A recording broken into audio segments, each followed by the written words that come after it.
If you were to tell me that a month ago, walking into a news station in South Nebraska would change my life forever, I would have probably laughed my head off.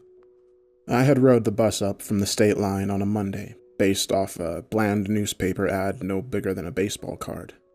Got some footage no one else wants? We pay top dollar at Channel 46. KTHU. The forecast is calling. There was a little picture of a sun that was smiling and looked like its rays were branching off to form golden tentacles.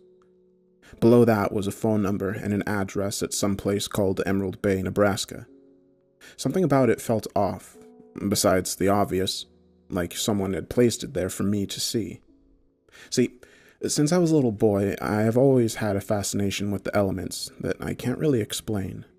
Out there, amid the thunder and rain, you lose yourself. Call me a dreamer if you want, but I have always felt a connection to Mother Nature that others haven't. And in a storm, facing life and death, I can't really describe anything more exhilarating. Storm chasing was my calling, just like the ad said. And thanks to some amazing footage I had managed to snag over spring break, this seemed like my golden ticket into the business. So, after several false leads and misdirections, I finally figured out where the town was. Despite its name, there is no body of water near to Emerald Bay. In fact, the only thing it seemed to have in abundance was run-down cars just sitting in the street, and closed-down storefronts that now served as shelters for the homeless and the vagabonds. Everything about the place felt off to me, especially because there didn't seem to be any broadcasting towers in sight. I made my way to a diner near the main thoroughfare, hoping to get some information. Of all the buildings so far, it was the cleanest, and that wasn't saying much. There was grime on the floor, mold on the ceilings, and smoke stains on the walls. I tried my best to hold back a gag at the smell and walked up to the counter to ring the bell. While I waited, I glanced at the breakfast menu, and casually saw that Channel 46 was on the TV hanging above it. Strangely, there didn't seem to be anything playing besides the test signal. "Can I get you some coffee, hon?" a voice asked, breaking me from my distraction. When I turned, I found myself staring at an elderly woman wearing what looked like a rain smock made in the 50s. Besides her bizarre clothes, the most notable feature about her was the fact that both her eyes had scars running across them, like someone had deliberately made her blind. No, I'm actually looking for something. Do you know where Channel 46 is stationed?" I asked, gesturing to the TV. "What you going there for?" she asked as she went ahead and grabbed a pot for me. I'm a storm chaser. Or at least I want to be. We get a lot of those around here." She agreed absently as she looked toward the road like she was thinking of something. "Won't be long. Another will roll in. Always does this time of month." I grabbed the remote and started flipping channels to see if any other signals were coming in when the old lady grabbed at my arm, her glazed eyes filled with fear. "Don't turn that off!" She snatched the remote away and muttered, "Have to listen for the weather. You can't go out in a storm. Not here." I looked toward the clear skies. Forecast looks clear to me. Maybe I can get to the station before it hits." The old woman looked blankly at me for the longest time. "Sure. Of course you can. I apologize for that." She started to wipe the counter furiously. Yeah, so, where's the station, anyway?" "You can find KTHU on the outskirts of town, near a group of hills that cast shadow over any road that leads you toward it," she said as she went back to her kitchen. I meant to tell her thanks, but she had already disappeared from sight. Since there didn't seem to be any running taxis in Emerald Bay, it looked like I was in for a long walk into the middle of the woods. To make things worse, a soft, icy rain began to fall, just like the old woman had predicted. The tree cover was just enough, though, where I knew I wouldn't catch my death of cold. Once I got to the foothills, the broadcast station stood out like a sore thumb. There was yellow graffiti on the outside of their building, which looked like it had been on the brick longer than anything else. The roof was slumped in, and the windows that weren't smashed were boarded up. Even the letters for the call sign on the top of the building weren't working, just a flicker of their former selves, gently illuminating the foggy woods that shrouded it on all sides. If there was a poster child for forgotten and abandoned television networks, it would probably be in the top 3. Upon entering, A short blonde receptionist popped bubblegum and asked me what I was there for. I showed her the newspaper clipping, and she buzzed someone on the intercom to come up and walk me to the back. A few seconds later, an imposing older black gentleman walked through a set of double doors and gave me a once-over. "You a cameraman?" I swallowed hard and responded. Yes, sir. I'm Dylan Pruitt. Sir, I'm from..." "Come with me," he ordered, walking off before I got a chance to even give him my well-prepared speech. 10 minutes later, I was fidgeting with the tape I brought in my right hand and biting my cheek when a young reporter walked past and started pouring some coffee. I think I noticed her because of her age. Here was a girl, probably about my age, able to lead the life that most only dreamt about. It made me jealous to think about she probably had experienced more adventure than my whole college class combined. The girl noticed me too. Well, she noticed the old VHS I was holding and asked about it. It's for Mr. Kearney, from the F4 we had back on the end of March," I told her. Her ears seemed to perk up. "You a chaser?" she asked. "Well, I hope to be." "Well, the boss is kind of busy. If you want, I can take a look and tell you if you're wasting your time or not," she said. I hesitated, surprised by her sudden interest in my footage, but I was too exhausted from the trip up to think of a reason not to give it to her. "Wait here," she instructed me. It was probably only 20 minutes she was gone, but it felt like an eternity. When she did return, a stout-looking man was at her side, looking anxious and excited all at once. Young man, are you the one who brought us this footage?" he asked. "Yes, sir." His sharp voice intimidated me. "Where did you get it?" The girl snapped. Her brash words made me even more nervous, like I was being tested. During that F4 back in March, I was on the 330. "There's no way anyone could have got this footage. It's too dangerous," the man proclaimed, and then added with a fluster. "We need to run this by Martin. Have him check for any discrepancies." "Well, hold on," I said as I stood up. "That belongs to me." And the girl let out a sigh and took out her checkbook. "All right, how much?" "What? I don't want your money. I want a job." Her laugh echoed down the hallway this time. "You got guts, I'll give you that. Trust me, you want to walk away from this. So, how much? Or do I just leave it blank?" I looked at the stout man to see if it was some kind of joke, but it was clear she wasn't budging. Neither was I. "Mr. Kearney will be the one to decide what to do about my footage," I told her sternly. She gave me another glare like she was about to slap me, then a smile crossed her face. "All right, wise guy. Have it your way. I'll have my dad look at it right away." As I took a moment to register what she just said, she snatched an old walkie-talkie off the shelf and shoved it into my open arms before disappearing into the office doors just past me. The stout man shuffled his head and mumbled an apology. Sorry about that. Olivia tends to be a bit of a hothead. It comes with being the boss's daughter, I suppose." Well, that explains how she was able to get a job here so young. My jealousy actually felt justified. "What's this for?" I gestured toward the walkie. "Set it to frequency 2. When Mr. Kearney makes the decision, Liv will call you on there," he explained. "Do you people not believe in cell phones? Phone calls interrupt signal," he muttered as I strapped the walkie to my belt. "She's right, you know." Now the stout man was standing right in front of me. "You should take the money and walk away. No one wants to work here. Her least of all." Naturally, after my little encounter at the diner, that piqued my interest. I don't have anywhere to go, nothing to lose. I've been to the bottom, nowhere left to go but up. He gave me a lopsided smile. "You remind me of myself when I was younger. What'd you say your name was?" Dylan Pruitt," I told him. "Jim Lashar. I'm the chief science officer to this whole shindig."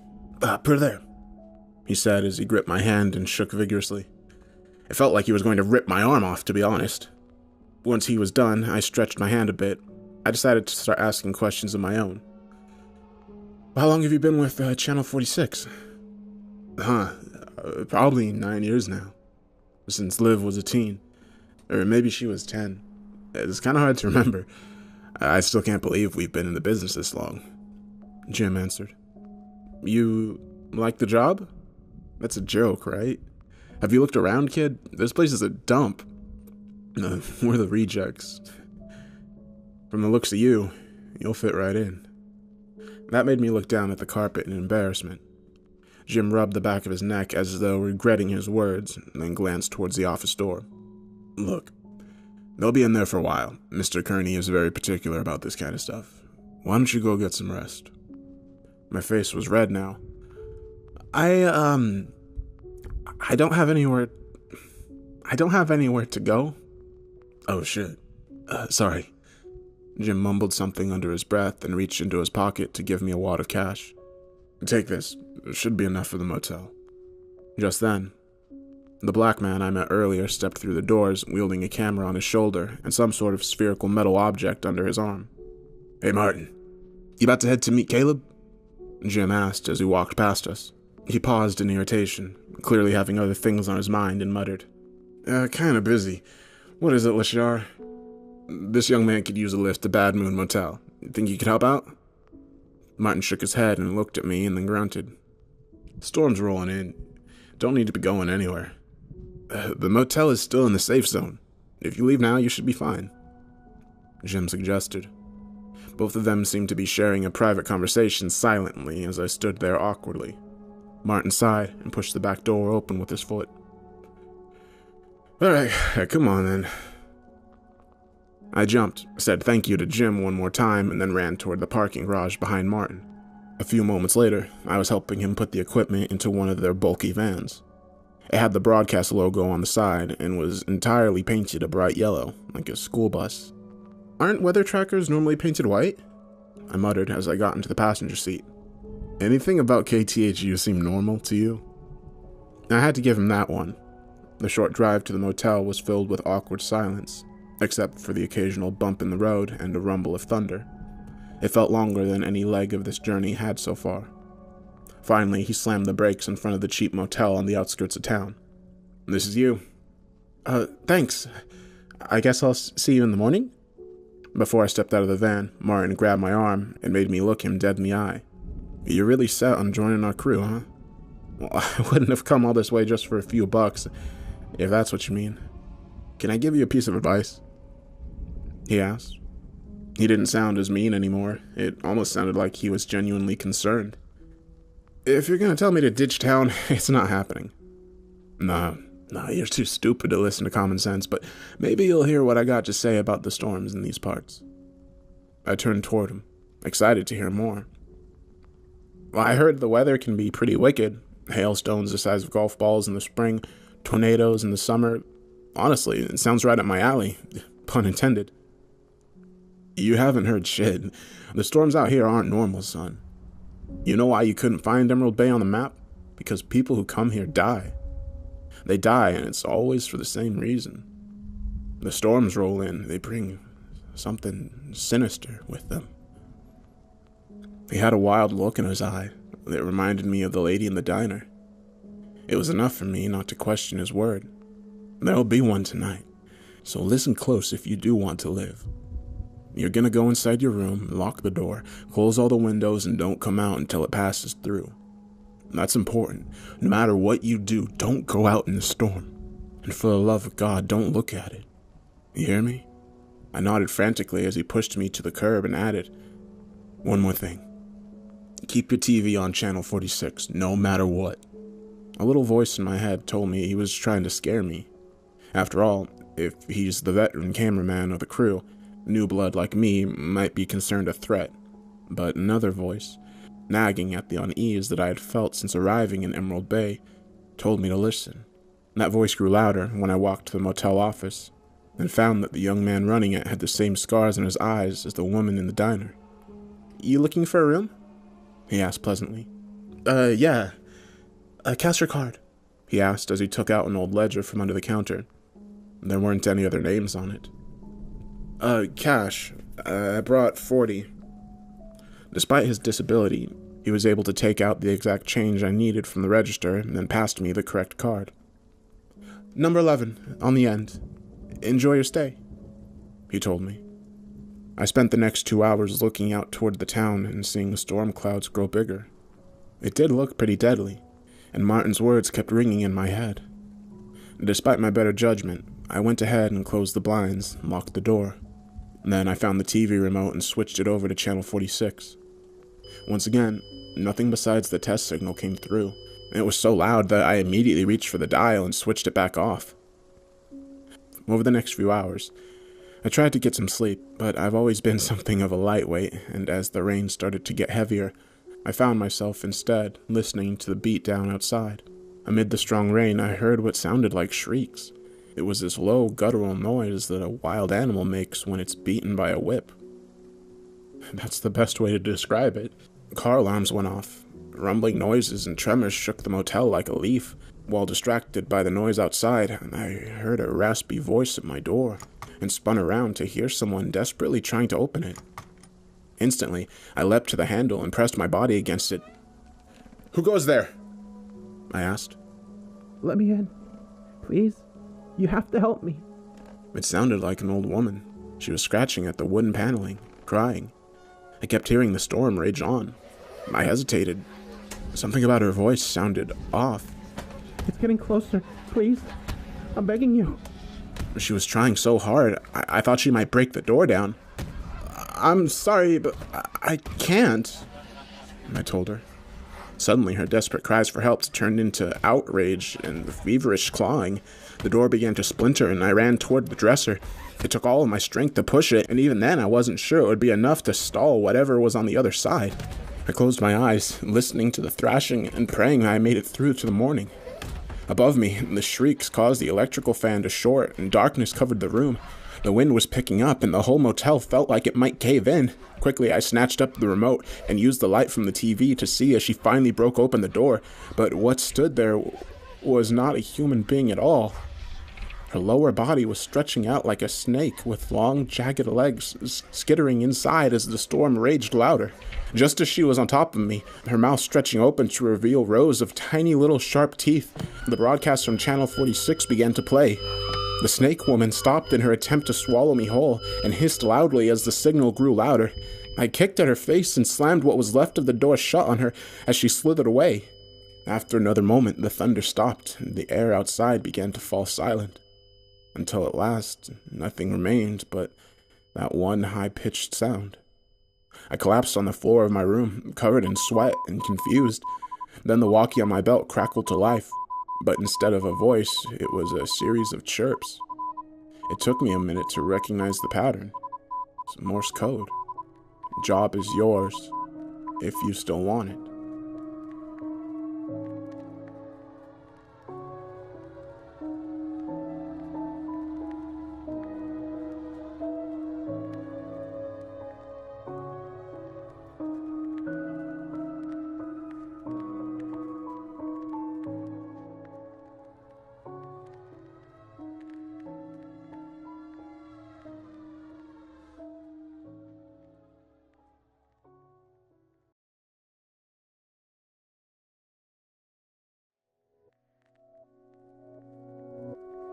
Morning light crept its way into my room, less than an hour after I got the message from Olivia Kearney.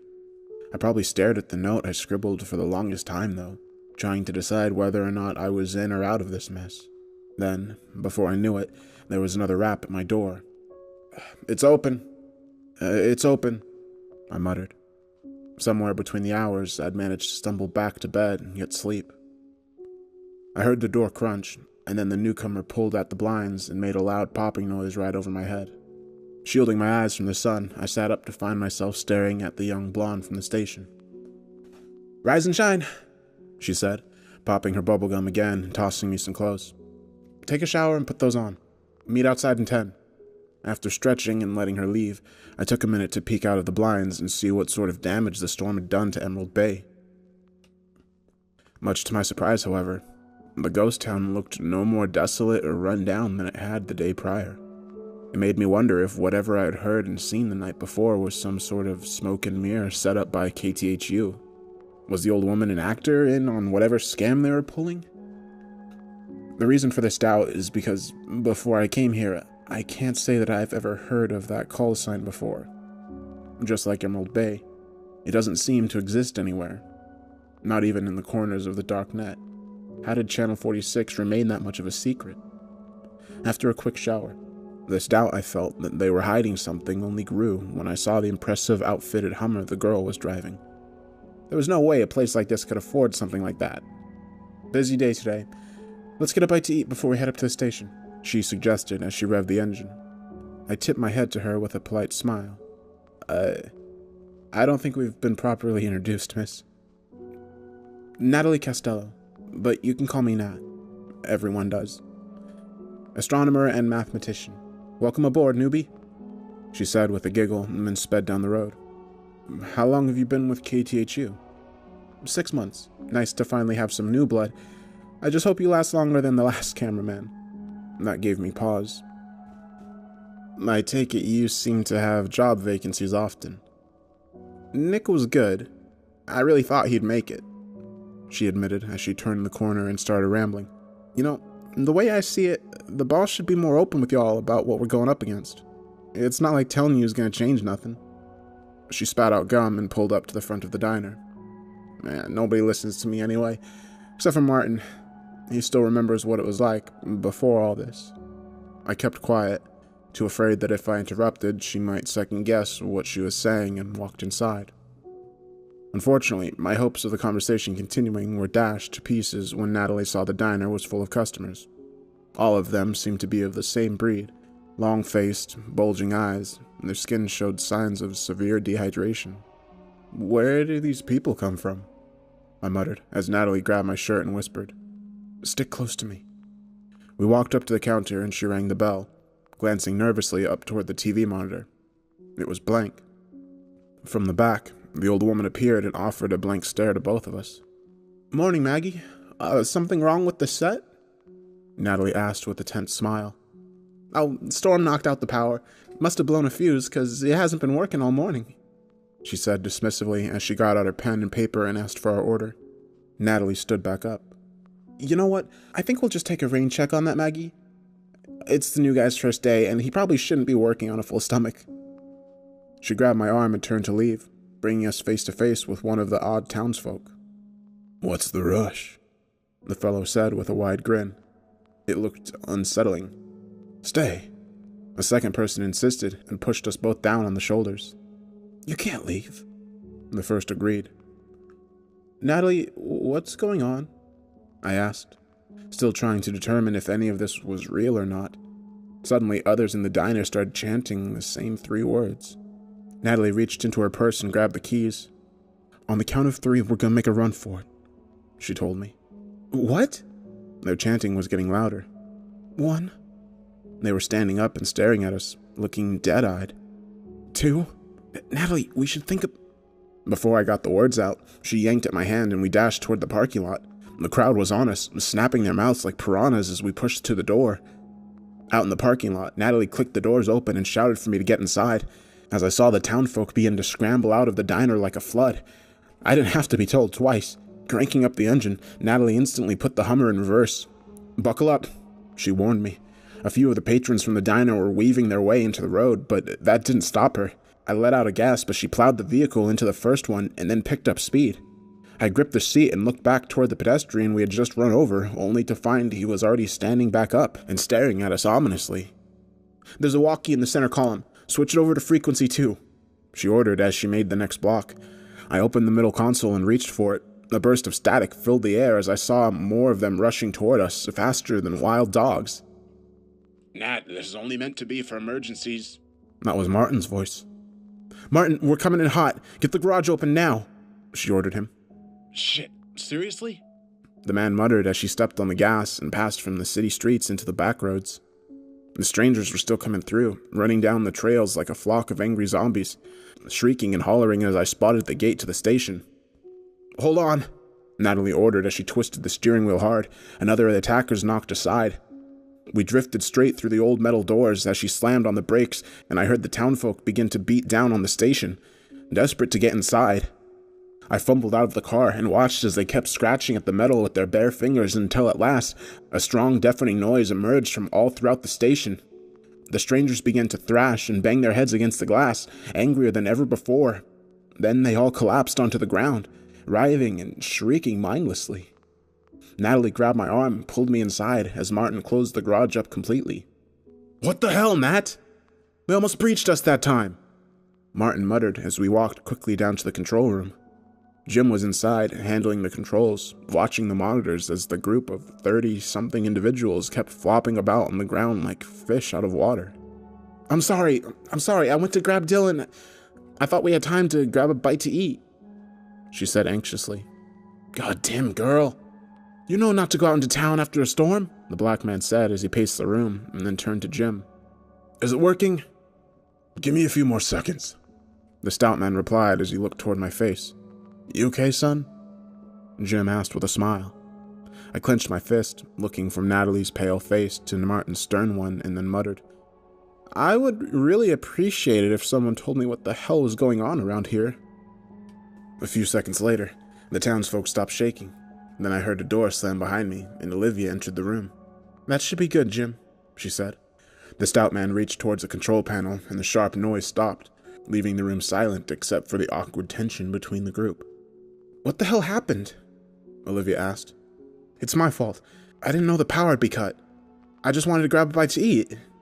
Natalie fumbled over her words, and the younger girl sighed irritably. "We'll deal with that later. Go watch the phones or something. Jim, start up the generator. Dylan, you're with me." I blinked a few times, and then followed her down the hallway wordlessly. I was too anxious and excited to meet her father to ask any more prying questions about the things I had just seen. After a short brisk walk, she knocked on the door, and a raspy voice shouted, "Come." She pushed the metal doorframe open, making it give a sharp creak, and we found ourselves standing in a smoke-filled room. Amid the clouds of cigarette smoke sat an older, balding man, wearing square glasses and a pressed suit. "Did the signal push through?" the man asked, his attention completely focused on Olivia. "For the most part, but there's a problem at the diner again," she said. "I heard," he said, taking another smoke. I coughed softly, and his eyes briefly flickered toward me before going back to his daughter. "Make sure the backups are online, and dock Natalie's pay by a week," the boss decided. She nodded and stood there for a minute before gathering that her father wanted to talk to me alone, and then left the room as quickly as she had come. "So, you're the chaser," the old man said dryly, reaching into his pocket to grab a lighter. Yes, sir. Dylan Pruitt," I said, extending my hand to him, but he left it lingering in the air as he put out the cigarette and muttered, "Olivia tells me you had to come quite a ways to reach us."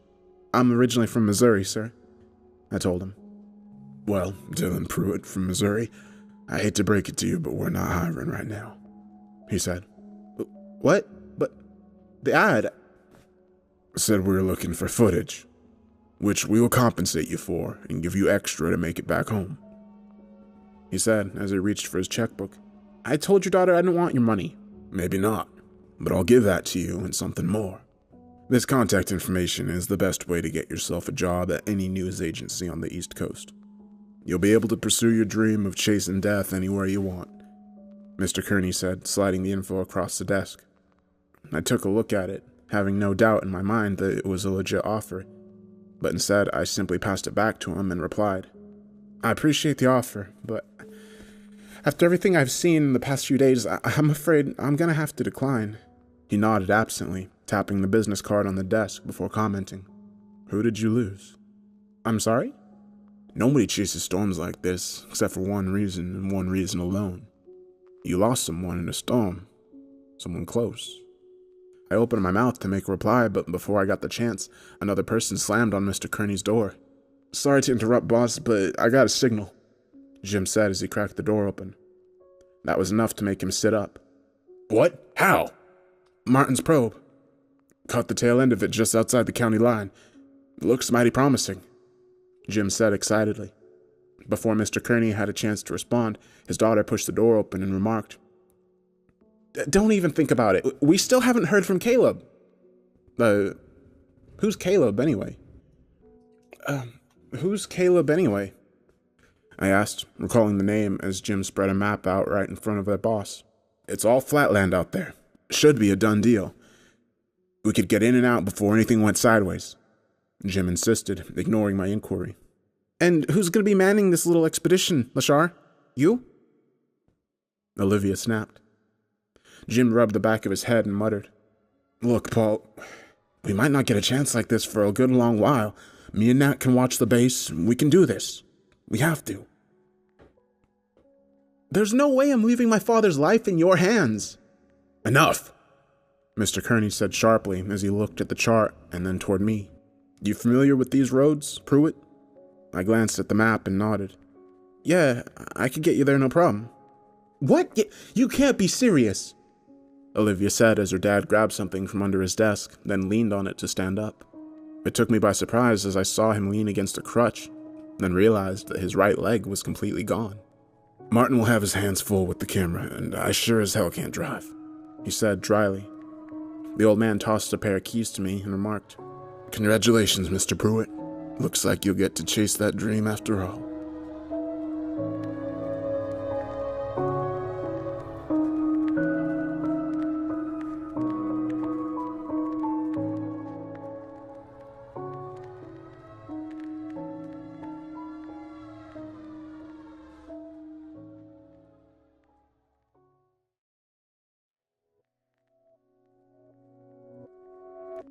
If I thought my time at KTHU was already strange enough, then the items we loaded up for our chase were the icing on top. Martin and I had 30 feet of rope and 3 different compasses, along with enough food and fuel for a day, and then electrical, computers, and a spare tire. Last but not least were the weapons, 2 crates of C4 and a couple of old hunting rifles and harpoon guns. Are we going to chase storms or are we going off to war? I chuckled nervously as I lifted the last crate of wiring. As we made it back out of the garage, though, we were stopped short to find Olivia blocking the driver's side of the weather van. "If I can't talk you out of it, then I'm going with you." Mr. Kearney leaned against his crutch and muttered, "Out of the question." Olivia snapped back, "You're right, it is, because if you don't let me go, I'll cut your fuel line and then you'll be up creek until Caleb gets back." Her father flared at her angrily, looking like he was ready to smack her, and said, "You wouldn't dare." She got right in his face and said, "Try me." I held my breath, unsure what might happen next.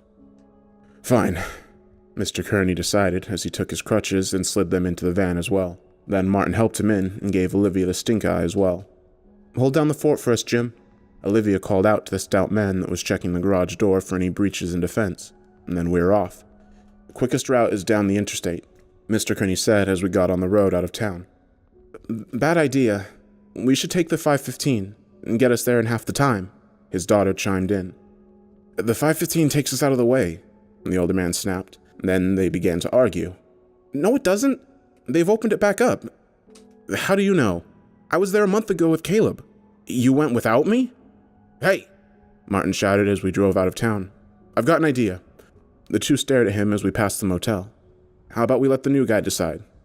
he suggested once he had their full attention. Olivia glared at me. "Sure, whatever." I hated being stuck in the middle, but it seemed like the best option, so I checked the map again and then made a decision. Olivia's right. The 515 will get us there quicker." Mr. Kearney made a humph and then closed the little window between the back of the van and the front, leaving Martin and I a chance to finally talk. It took me another 2 miles before I got the nerve to say anything. I never got a chance to tell you thanks for the other night." Martin kept his eyes on the road and shrugged. "It wasn't anything." "Well, I'm alive because of you. Nobody else on the team saw fit to do that," I told him. "I hate to lose you before we even get started," Martin muttered. Behind us, I heard the father and daughter begin to bicker again, and I chuckled. "They always like that?" "Didn't used to be. Things changed after the mom left. Or so I've been told. Wasn't around for that leg of the journey." "What happened?" I whispered as we made our way into the open highway. "The way Jim tells it, she was tired of this life. The Emerald Bay, the storms, everything. But Paul couldn't give it up. He just couldn't. So they went their separate ways." He glanced towards the rear of the van and added, "It messed up Liv pretty bad. I would say that she hasn't been the same since." I nodded and watched as the miles flew back, considering everything that I'd seen so far since joining the crew. This life isn't for everyone, I suppose. Not for a family, anyway. I guess that makes us lucky, huh? "What do you mean?" he asked. "Loners. We don't have to worry about that sort of thing. Nothing between us and our dreams except the sky and the earth, I told him. Martin clenched the wheel a little harder and didn't respond. From what I gathered, I had said the wrong thing, and the conversation was over. So, for the next 4 hours, we listened to the occasional radio broadcast and followed the charts where the monitors took us. We reached a stretch of 515, about 5 acres wide, with nothing but green grass and power lines dotting the road. "This should be a good spot, Martin," Mr. Kearney said. We parked a few feet off the road, and then Olivia began to help her father set up the tripod while Martin checked the cameras. The sky was so still and quiet. It was kind of hard to believe that we were even tracking anything. In fact, come to think of it, I checked my phone on the way out and hadn't seen a blip on the Doppler. So, what had we been following? While everyone got to work, I fiddled with the controls to familiarize myself with the van and how to handle it. I wanted to make sure I could switch between gears and get us going top speed if necessary. I didn't want to come up short on my first chase. Popping open the glove compartment, I saw a few stray papers and slid them out to take a look. Insurance and maintenance were pretty common, but there were also quite a few articles of missing persons. I recognized one of the names. Nick Sanchez. Was that the same Nick that all of them were talking about? "Dylan, can you check to see if the feed is still running?"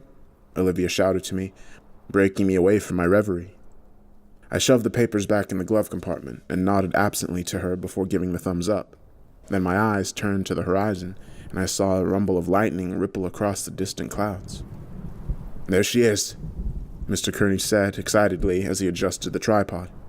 The clouds were rolling in rather fast, much swifter than I expected, and as soon as they crossed the patch of trees, several alarms on the computers began to go off. The lightning began to stop and simmer in the clouds as all of us watched with bated breath. The air itself seemed to change and grow heavy. Then the funnel began to form. Mr. Kearney shouted excitedly, "Martin, start up the camera." "I think we should probably get back in the van," Olivia said hesitantly as the sharp bursts of the wind grew stronger and the swirling clouds grew more intense. Suddenly, the sky and earth met to form a tower of dust and debris on the horizon, and a twister was barreling across the farmland. "I need to get a good angle," her father insisted as Martin got everything in place. Olivia ignored her father and pointed toward me. "Get ready to go." "Don't listen to her," Mr. Kearney barked as the winds nearly pushed the tripod over. The funnel was right across the road, maybe only 10 miles. "I think I've got a good signal," Martin shouted. The old man was staring toward the tornado with fierce excitement, waiting another moment until Martin confirmed it and said, "Yep, we're locked on, boss." That was all it took for the old man to finally listen to reason and get in the van. "Drive, Pruitt," Olivia told me, as Martin kept himself steady and the back doors open. "Keep the speed steady, we can't get too far from it," her father added as I stepped on the gas. The massive black and gray clouds swirled and destroyed everything in their path as we made it down the highway, Martin dangling halfway out the back to get the right shot for his boss. "Anything?" Mr. Kearney asked. The man narrowed his eyes and muttered, "Too weak. Could be anything." "Damn it. Dylan, take us closer." "You're kidding, right?" I asked with a surprised look on my face. Already, power lines were being snapped like toothpicks to be pulled into the storm. "This is what you signed up for, isn't it?" Kearney countered with a wicked laugh as the raging twister filled the air with the roar of devastation. The choice was made for me a second later as some of the power lines fell down on the road and I yanked the steering wheel hard to turn about. Now we were driving straight toward the funnel. "Get in the fields, right alongside it," Kearney said. "Dad!" Olivia said in surprise. "Martin, get the guns ready," he said, ignoring her as I picked up the speed. We were almost there. I felt my heart beat out of my chest as I pulled the van into the long stretches of farmland and the tires began to bump wildly. One little pitfall and we could go flying. "I got it. We're back in business," Martin said excitedly as another computer screen lit up. The tornado was ripping straight toward our van. "Open the hatch," Mr. Kearney ordered. His daughter complied and pushed the roof of the van open as he lifted himself up and yelled out, "Give me a gun." Martin was right there below him, loading the weapon and tossing it up as I clenched the wheel harder and prayed to God that we would make it past the funnel. "Steady, Dylan. I need to get a clear shot," Mr. Kearney yelled. I must have given them all a look that showed how insane all of this was, but I didn't say a word. I just kept driving. Kearney pointed the rifle toward the tornado as I felt the van bump and nearly lift out of the air. "I think we hit something," I said as we kept wobbling on the right side. But he was ignoring me, and with a look of satisfaction on his face, he fired a shot straight toward the twister. I heard a scream. It sounded like a banshee howling. It was coming from the storm. "Give me another. We need to make sure," he snapped, passing the gun back to his cameraman. Martin loaded it up again, and then looked toward me as my eyes turned away from the road. "Dylan, watch out!" I swerved to avoid a billboard, the van hitting stalks of corn as the tornado ripped the massive metallic structure to shreds, and Mr. Kearney clutched the roof. In those few moments, I lost control of the wheel. The storm was nearly right on top of us. One of the billboard pylons had come crashing down a few feet from the van as Mr. Kearney climbed back inside and slammed the hutch shut. "We need to get out of here! Step on it, Dylan!" Olivia shouted. "We've already blown a tire!" "We're so close!" Her father growled as the screaming grew louder. "I can do this!" Before we got a chance to object, the back door of the van swung open and flung itself into the storm. It was barely hanging on. Then he raised the gun again and fired another shot. This time, there was no mistaking the shrieks that we heard. A rumble filled the air. I saw streaks of lightning cross the funnel and something moved within. "What the hell is that?" I shouted. Suddenly, more debris began to rain down on us as Olivia pushed my leg down and muttered, "Drive, goddammit!" The other door to the van was flung open and was dangling as well as we made it to the highway. Then, from mid the storm, something spun out and hit the road behind us like a rocket. "I need the rope, Martin!" Mr. Kearney shouted anxiously. A moment later, the two of them had prepared the harpoon gun, and I watched from the rearview mirror as the thing from the storm began to move. It was about the size of two grown men. Its body was like that of an overgrown toad with its legs twisted backwards, and it had two extended arms that resembled that of a praying mantis. Just as it stood up, I saw from its back long, thin, bony wings extended toward the heavens. Then it shrieked and it started toward the van. "Don't stop!" Olivia told me as I drove around the down power lines, the damaged tire causing the van to bump and grind on the road. The creature screamed and flew toward us with lightning speed, its long claws smashing against the road like boulders hitting the pavement and knocking up more debris.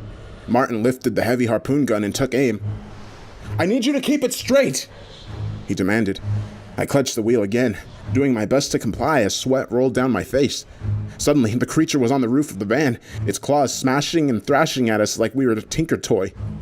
I twisted the wheel to try to throw it off, our tires skidding, and our vehicle went spinning. Martin dropped the gun, and the massive flying creature slashed straight into his right shoulder. The cameraman screamed out, and Olivia fumbled to grab the harpoon gun as the creature shrieked and prepared for a second strike. It was all over in a matter of seconds. Olivia fired the harpoon straight at the creature's face as Mr. Kearney let out a few rounds. It fell from the back of the moving van with a thud. Martin collapsed in pain in the passenger side as Martin Kearney shouted out a few colorful words in victory. "Turn us back around," he ordered. This time, I made sure the look I gave him told him I thought he was crazy. But just as I was about to make an objection, I saw that the funnel cloud had dissolved. The sky was clear. All that remained was a path of death and a severely wounded monster. I pulled the van up right beside it to get a good look. The thing had skin as gray as the storm, with strange rows of teeth where its eyes might have been. It had a face like that of an anglerfish, and a disjointed spine that seemed to not be fully formed. It was breathing in and out rapidly, the way a dying animal might. Mr. Kearney hopped out, chuckling to himself softly as he grabbed another harpoon and slammed the second sharp prong straight into the creature's skull.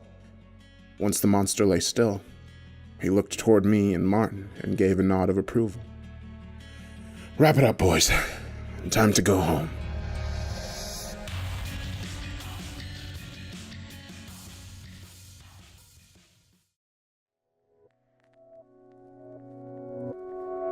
By nightfall, we'd made it back to the station on a spare. It was bad enough driving on only 3 good tires and having a monster's corpse stink up the whole van, but on top of that, Martin's injury just seemed to be getting worse with each passing second. Long, strange streaks of dark gray were spreading across his upper chest. Olivia was monitoring him, keeping a cool rag on top of the wound as he kept screaming every other minute at the top of his lungs. But you wouldn't know it if you saw Mr. Kearney's face. His features were that of a man who just bagged a prize elk on a mighty hunt. I decided once we were settled, it was going to be high time that I had a serious talk about all of this. Once a few miles out, Kearney radioed to get a stretcher ready.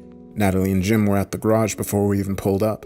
The blonde gasped as she saw Martin's injuries, rushing to his aid, and Jim moved the stretcher toward the passenger door. That's not for him! Move the bug! Mr. Kearney instructed, kicking open the van door. Jim hesitated for a second and then complied by helping Olivia lift the creature onto the stretcher and dragging it towards the lower stairs.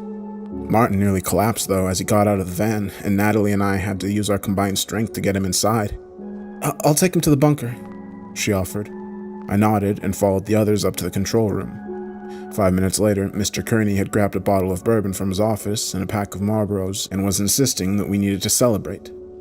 When Olivia and I didn't seem to share his enthusiasm, he sighed and pressed on one of the intercoms to speak with the doctor downstairs.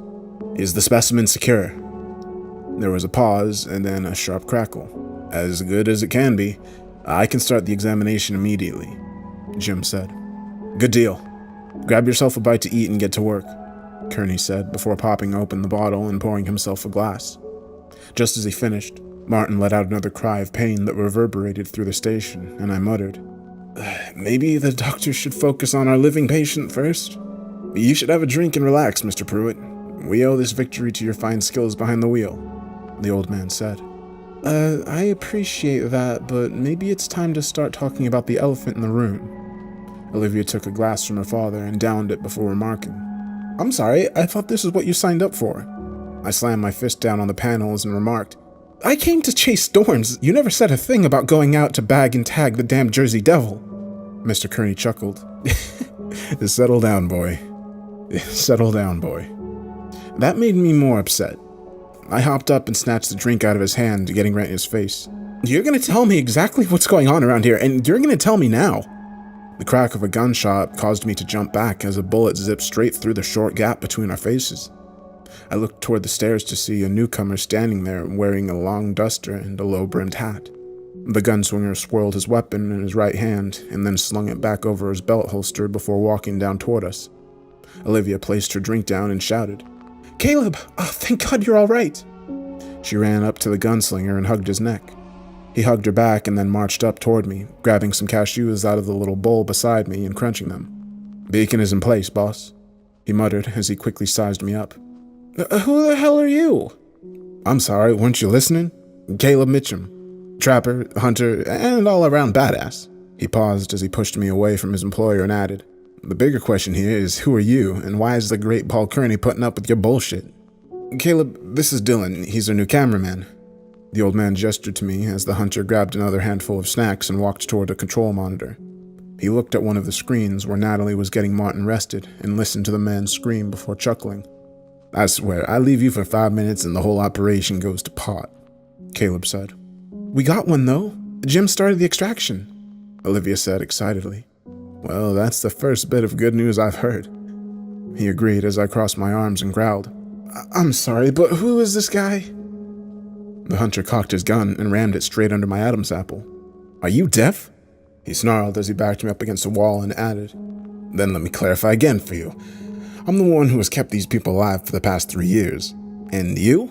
He gently placed his finger on the trigger as he gave me a glare. You're the one whose head'll blow off if you ever put a finger on any of them again.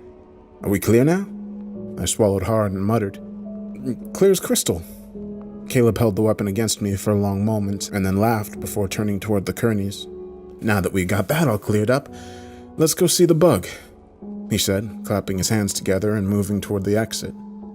Olivia and her father followed him at a slower pace, and right before they left the control room, the hunter paused and looked toward me. Dylan, aren't you coming? I nodded and darted my eyes down to the floor as the three of us followed the newcomer down the stairs and into the basement. A series of long, winding corridors later led us to what looked like what had once been a maintenance room of some kind, but now, thanks to Jim, had become a makeshift morgue. The creature lay on a metal slab with its multiple appendages strapped down to the side and a long tube running into its skull. Jim was just finishing up a couple of lights as we walked in and watched from a small observational ramp. Thanks to the additional illumination, it was clear to see that the places where Martin and Kearney had struck the creature had completely calcified. In fact, most of the gray skin now seemed to have hardened to the point where only an extremely sharp blade had a chance of penetrating the shell. As if reading my mind, Jim hooked up a bone saw and began to slice at the creature's chest. It sounded like a drill smashing into solid earth. Behind us, the door swung open again, and Natalie walked in, gripping the metal banister as Jim kept cutting. "How is he?" Olivia whispered to the blonde. Resting, but in a lot of pain. Anything yet?" "You know I can hear you," Jim interrupted as he made another incision. "Well?" Mr. Kearney growled. Lashar wiped sweat from his brow and remarked, "This would probably go a lot faster without so many prying eyes." The rest of the crew ignored him, though, as the blade hit the strange organic material within the beast. It smelled like a dead fish. A moment later, the blade hit something metallic, and Jim stopped the saw before turning to Caleb. "Grab me those incisors," the doc ordered. Passing the tool to the stout man, Caleb and the rest of us watched as he used the curved metal tool to spread the creature's chest wide open. From under the twisted bone and fatty tissue, something gleamed like a diamond. Jim repositioned the surgical instrument and then carefully extracted what looked like a long metal tube. Once out of the creature, he proceeded to grab a few cleaning tools and wipe blood and guts off of the discovery. "Well?" Kearney said again, this time more insistently. "A watched pot never boils," Lashar quipped as he sat on a rolling stool and scooted over to a set of computer screens. Grabbing what looked like some sort of extension cable, Jim cleaned it properly as well and then connected it directly to the side of the metallic object. Immediately, a series of zeros and ones began to appear on the screen. "We're in business," he said. Olivia squeezed her father's hand excitedly, but the moment of happiness was short-lived. A second later, a frown crossed Jim's face. Shit, he muttered as he began to input a long algorithm of code. What is it?" Olivia said, releasing her father and walking down to the screen to see what he saw. "Lashar, what's going on?" Kearney asked. Just give me a second," he said as he typed furiously, but a second later the screen went black. "God damn it," he said, pushing himself away from the screen in frustration. The air in the room seemed to grow heavy as I waited for some type of explanation. "It's not a match," Jim muttered as he looked to his boss for an apology. "You're sure?" Kearney asked as he checked the screen himself. "Positive. The second it left that cluster, we lost it," he confirmed. Kearney pushes him aside and ran a few numbers himself. "Try it again," he demanded. "Paul, I know my stuff," Jim said with a deep sigh. I waited as they stared down each other, and finally Caleb broke the silence by saying, "This is exactly why I told you not to go out without me." Olivia gave him a glare and marched out of the room. Then Natalie grabbed at the bar again and muttered, "Mr. Kearney, what does that mean for Martin?" The old man sighed and looked at her with a look that only meant more bad news. "You know what that means, Natalie." She shook and tried her best not to cry. Then she ran out of the room as well. "Natalie!" I called out. "Let her go. There's nothing to be done," Caleb advised. I stared at the 3 remaining members of KTHU and ran my fingers through my hair again before muttering, "Okay, someone please tell me what's going on." Jim shook his head and muttered, "You dense, son? Martin's infected. He's probably got less than 12 hours. My jaw dropped. I looked toward Kearney for confirmation, and the old man simply nodded. Well, we have to do something. Find an antidote for these goddamn things," I insisted. "That would be wasting valuable resources," Caleb pointed out. "So what? We just let him die? Is that what happened to Nick too?" I said in response. Mr. Kearney let out a loud sigh and then turned to Jim and muttered, "Lashar, see to it that Martin is comfortable."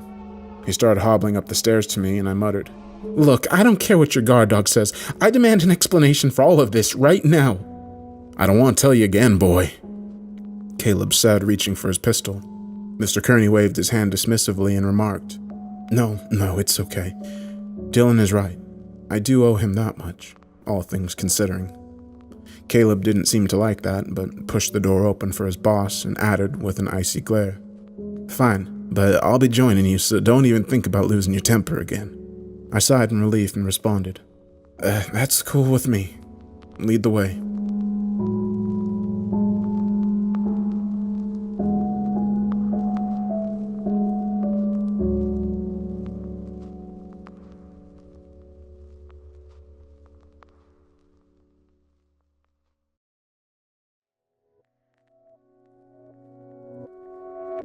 Caleb held the door open once more as we reached Mr. Kearney's office, his steely gaze never wavering. I did my best to ignore it and go inside as Paul placed his crutch down and then took a seat. He fumbled in his drawer and got his smokes before offering me one and then turning to Caleb and muttering, "If it's all the same to you, I would like to talk to Mr. Pruitt privately." The hunter narrowed his eyes but didn't dare argue with his employer. Instead, he walked toward the door and said, "Fine, but I'll be right outside." Once we were alone, Mr. Kearney lit one of the Marlboros and gestured for me to take a seat. "I'd like to stand if it's all the same to you. Nerves are pretty much shot," I responded, crossing my arms. "Are you second-guessing your decision to join KTHU?" he asked. I let out a long sigh. I knew from the moment I got here something was off, but this shit, monsters and who knows what else, I want in. I want to help, but I can't do that unless somebody tells me what the hell this is all about. Kearney let out a laugh. "Yeah, you really are something." Then he looked longingly toward the blackened-out windows of his office. I let the silence linger for a moment, then decided to repeat the very same question he asked me that morning. "Who did you lose?"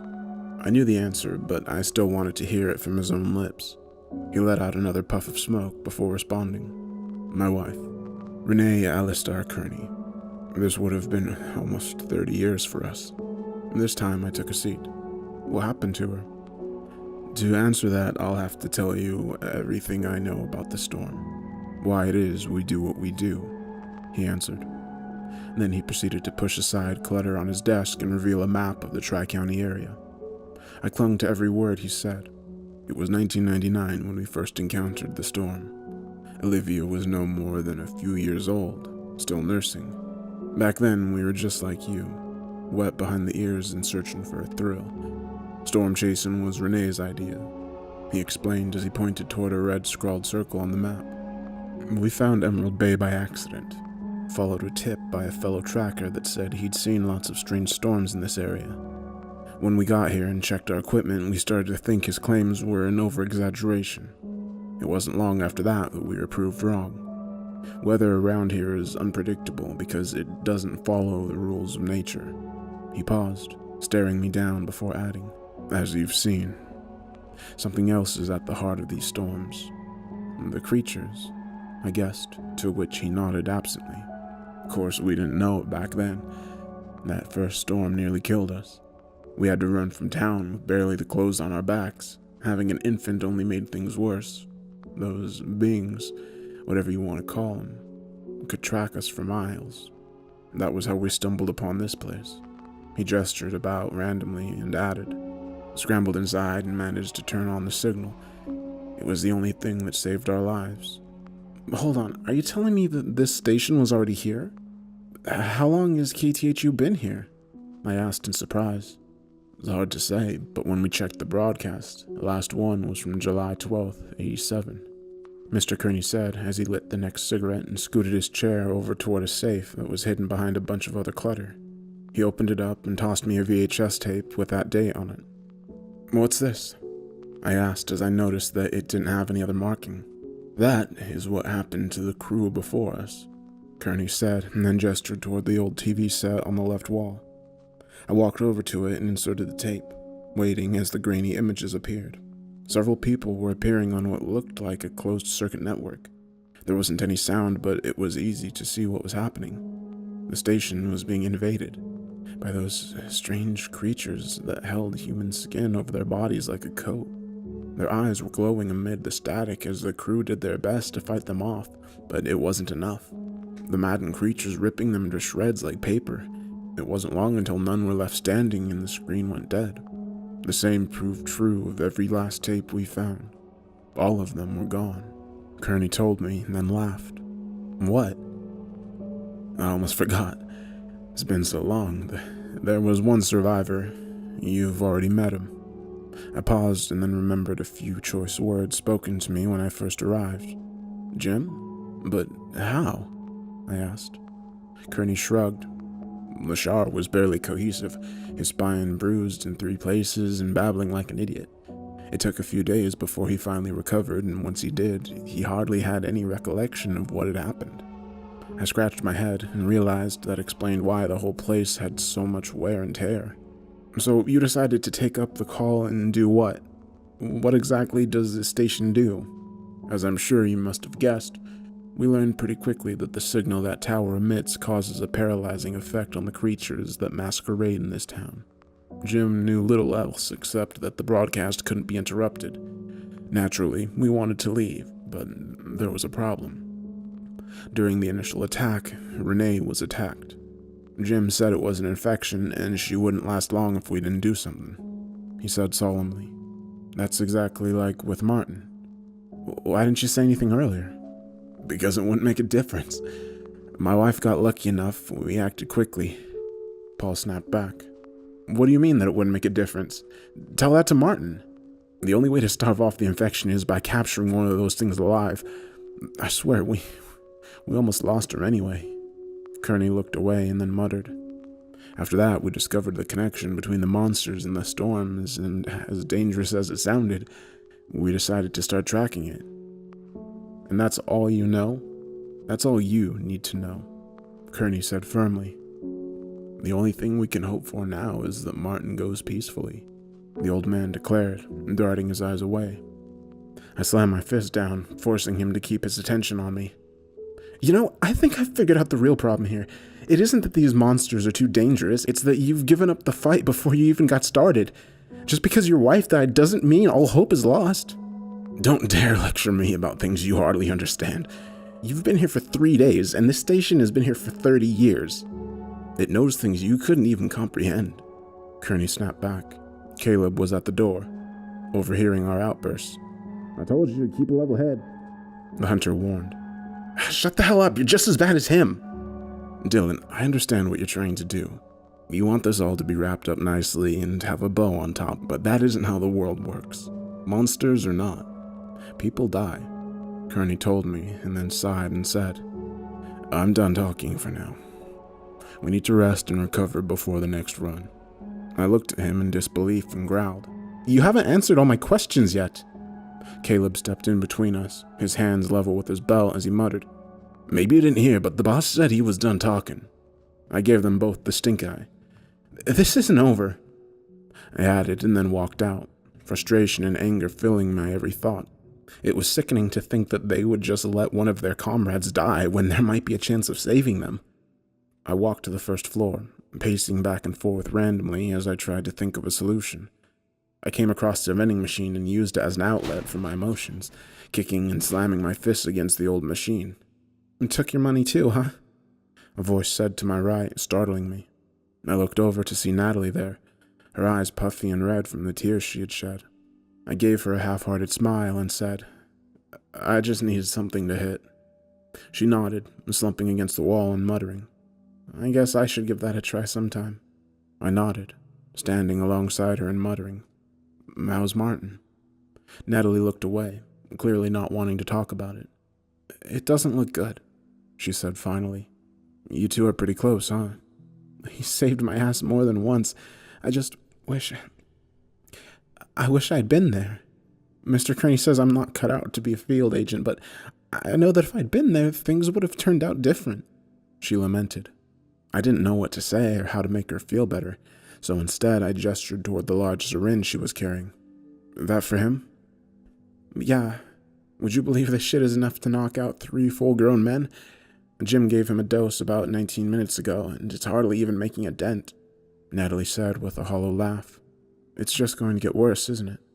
She nodded, trying her best not to cry as she muttered, "And there isn't a bloody thing we can do about it." What Mr. Kearney had told me concerning his wife flickered across the back of my mind. "Well, maybe there is," I said as I grabbed the syringe. "You said this is strong, right? Like, could knock out an elephant or something." "Yeah, probably. Why?" she asked. "What if we used it on one of those things?" I said excitedly.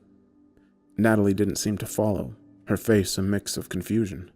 "Those things can offer an antivenom for Martin, but only if we bring one back alive." "What? How do you know that?" she whispered, her eyes sparkling with excitement and a hint of concern. "Kearney. He's told me, but he's given up already because he thinks it's too risky, but with this..." I paused and gestured to the drug. "We could go into town and snatch one of those things." Natalie bit her lip. She was excited, but also nervous. "We can't. I mean, we shouldn't. The boss would kill us if he found out, she said anxiously. If we do nothing, Martin will die. She hesitated for another moment, but then nodded to show she was on board with the scheme. All right, how do we do this? She asked with a shaky voice. The weather van has some weapons in back. If we leave now, we can be back before daybreak and no one will be wiser. Natalie was trying her best to contain her excitement, and we agreed to meet in the garage in 10 minutes. I went back to the break room to gather a few more supplies. I thought our plan would be foolproof, but we ran into a snag the second we stepped into the garage bay. Caleb was standing there, leaning against the van and wiping his hands as he finished refitting the new tires on it. He tipped his hat and gave us a long sigh. You know, something told me you might try something stupid, Dylan, he said, and then gave a sneer toward the blonde and added, But you, Natalie? I thought you knew better. Caleb, we have a plan. We can save Martin's life, she pleaded. I'm sure you probably think you do, but I'm afraid I can't let you leave. It's not safe. You know that, Nat. I clenched my fists and scanned the floor to find something that could cause a distraction. Then I kicked an old oil barrel toward him and shouted, Run, Natalie! The blonde hesitated for a moment as Caleb jumped out of the way and the barrel slammed the back of the van. Then, finally, she got up the nerve and dashed to the driver's side. Caleb reached for his gun and aimed it for my head as I pulled the passenger door open and told her, Start the engine! She glanced into the mirror and revved it up as Caleb bounded toward the van again, but she peeled off before he had a chance. Pressing the button inside the console for the garage door to open, we zoomed out to the dark country road around the station as Caleb was left watching us from the shelter of the darkened parking space. Oh God, we are so dead later, Natalie muttered. Not if this works, I countered as we made our way out of the woods and onto the road that led to town. I checked the gear we had and muttered. It'll be simple. We go in, grab one of the weirdos, and get out. They won't even know we're coming. Suddenly, Natalie slammed on her brakes, and I shrieked, What the hell? But as I looked out toward the horizon, I saw why she had come to a stop. The townsfolk were standing there in a row, almost like statues, staring straight toward us. And as I looked about, I realized that there were more of them in the tree line, ready to pounce. Natalie gritted her teeth and muttered, Got any more bright ideas?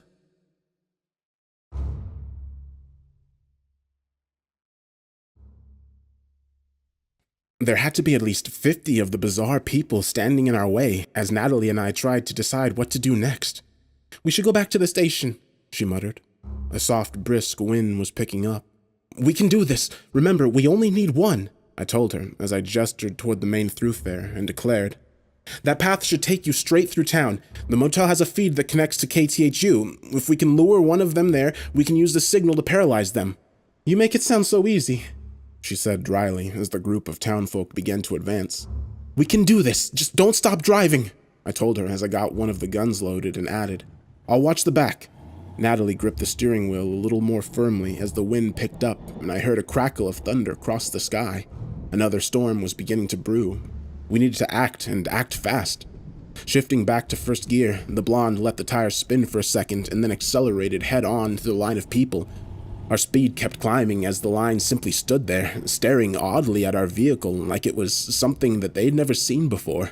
Abruptly, the crowd began to move as one, pushing their way toward the weather van with their teeth gnashing. Several of them leapt up nearly 30 feet in the air and landed smack on the van's roof as Natalie plowed into the line. I cocked the rifle and aimed it toward the roof as the ones that managed to latch on started to try to claw their way inside.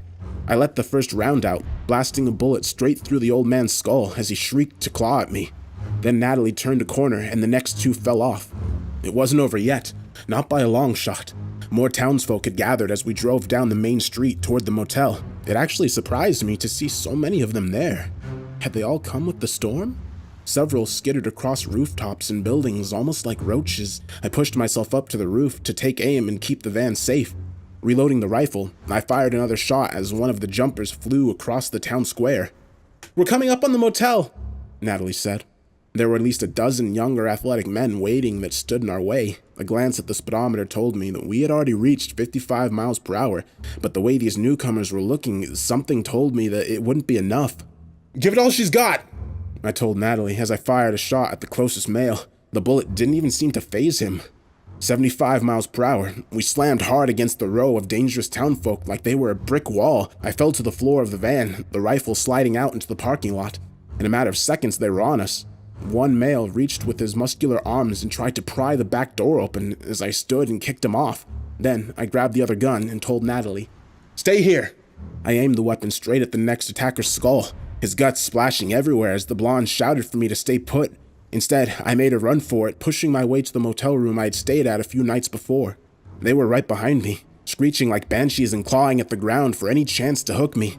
A second later, I turned the TV on, and Channel 46 started working its magic. But these things, I don't know why, it didn't seem to work.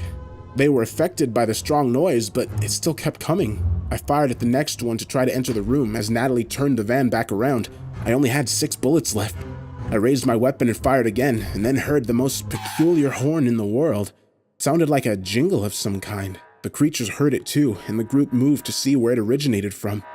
A short second later, a long camper trailer smashed into the dozen and crushed them under its wheels. I held my gun steady as the camper spun its wheels around and knocked out the other stragglers that were thrashing at the hotel windows. Then, from the driver's door, a familiar face flashed. Caleb.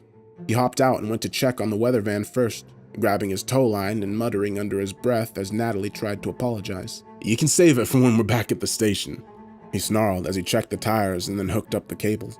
I looked toward the thoroughfare, noticing more of the townfolk crawling their way out of the abandoned buildings. "We should probably get in the camper," I advised Natalie. A few moments later, the swarm of crazed people were on us, running toward the camper as one.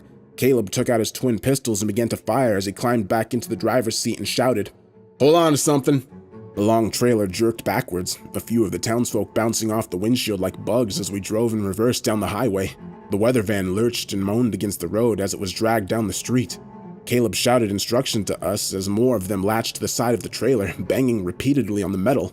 "The signal! Put it on frequency 10!" He shouted again. I didn't even hesitate. The piercing sound was enough to knock them all off the camper, and then as we drove, I saw more of them collapse in state of shock. Caleb shouted excitedly and declared, "Ha ha! Take out, you son of a bitches!" I looked toward Natalie, and then at the syringe we had somehow managed to keep hold of. I gave her a look, but before she had a chance to guess at what I was thinking, I opened up the side door to the trailer and jumped to the road. I hit the ground running as I heard Caleb shout another colorful expression, and I moved toward one of the shaking townsfolk. Standing right over top of them, I got the syringe ready and plunged it straight into their neck. Caleb swung the camper back around, the broadcast still causing its lulling effect on the others as the one I had drugged went still. "What the hell's wrong with you, Pruitt?" The hunter snapped as he pulled the camper alongside me. "You can berate me later. Right now we need to radio Jim to tell him to set up a transfusion." He said a few more cuss words and helped me lift the man to the camper as Natalie got the next syringe ready and injected it into the other side. "You really think that wasn't enough?" I said as we drove out of town. "Better safe than sorry," she said with a nervous laugh. We'd made it. Now it was just a matter of getting to Martin in time. Back in the station, I saw Olivia waiting for us as we pulled in and Nat closed the garage. She walked over and slapped me across the face, and then she turned toward Caleb and said, "Let's get it on the stretcher." I rubbed my cheek softly and followed behind as we carried the unconscious man to the bunker. Martin's screams of pain filled the air as we got closer. Inside the closed quarters, Lashar was already setting up the IV as we lugged the man to the bed next to Martin. "You really got one?" he said, pausing for a moment to marvel at the creature that hid beneath human skin.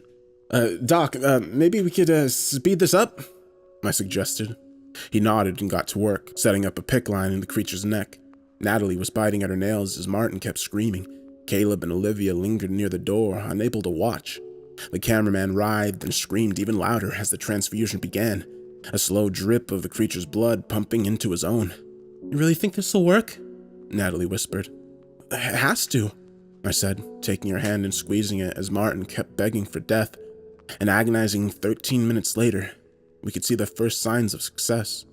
The strange dark scars near his wound were clearing up. He was calming down. The antivenom inside the creature was doing the trick.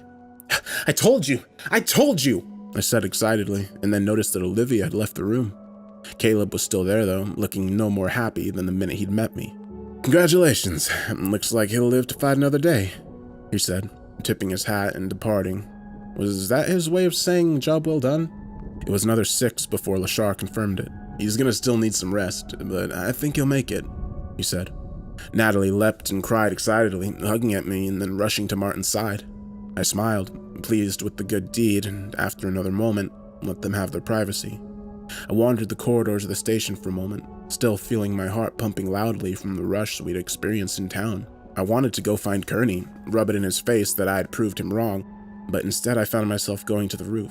The darkness was still casting its shadow over all of Emerald Bay, and the storm I had spotted earlier was now getting ready to drop its first bit of rain. The wind picked up, and I looked out toward the city and toward the horizon, still trying to make sense of everything that I had seen since coming here. Behind me, I heard a lurching noise and turned to see Olivia stepping out of the stairwell to join me. She was smoking one of her father's cigarettes and letting her long dark hair rustle in the wind as we stood together silently. "You did good work out there, Pruitt," she said, looking up at me. For a moment, our eyes met, and then she rubbed her neck uncomfortably and remarked, "Dad said you should know that." "Too stubborn to tell me himself?" I asked. "He doesn't want you to get a big head," Olivia pointed out and then remarked. "By the sounds of things, it's probably too late for that, though." I sighed and remarked, "Look, I'm sorry about what happened with your mom, but that's no reason for you to just give up on people." Her soft, admiring gaze quickly turned to one of rage. "What do you know about my mother?" she asked accusingly. I hesitated, realizing I had struck a nerve, and raised my hands defensively. "Well, I know it was hard, what you went through, but all I'm saying is that it may be time for you and your old man to move on, and that's the truth." She dropped the cigarette and pushed herself right up in my face, jabbing a finger at my chest. "Don't you ever talk about my mother. Don't presume to know me. You don't know what the hell I've been through." She smacked me across the cheek again and then growled, "And if I ever hear you say anything about her again, so help me, I will make sure Caleb blows your head off." She turned away and stood at the opposite corner of the roof as I quietly shuffled my head. As we stood there, the rain began to fall, and she finished her cigarette before remarking, "Don't stay out here too much longer, or the storm will get you." I nodded absently, glancing toward Emerald Bay again when something amid the tree lines caught my eye. "Olivia?" I said, catching her attention before she went back inside. "I think we might have a problem." She walked over to where I stood to get a better look, her eyes widening as she saw the large group of maddened townsfolk bounding through the trees, coming straight for the station.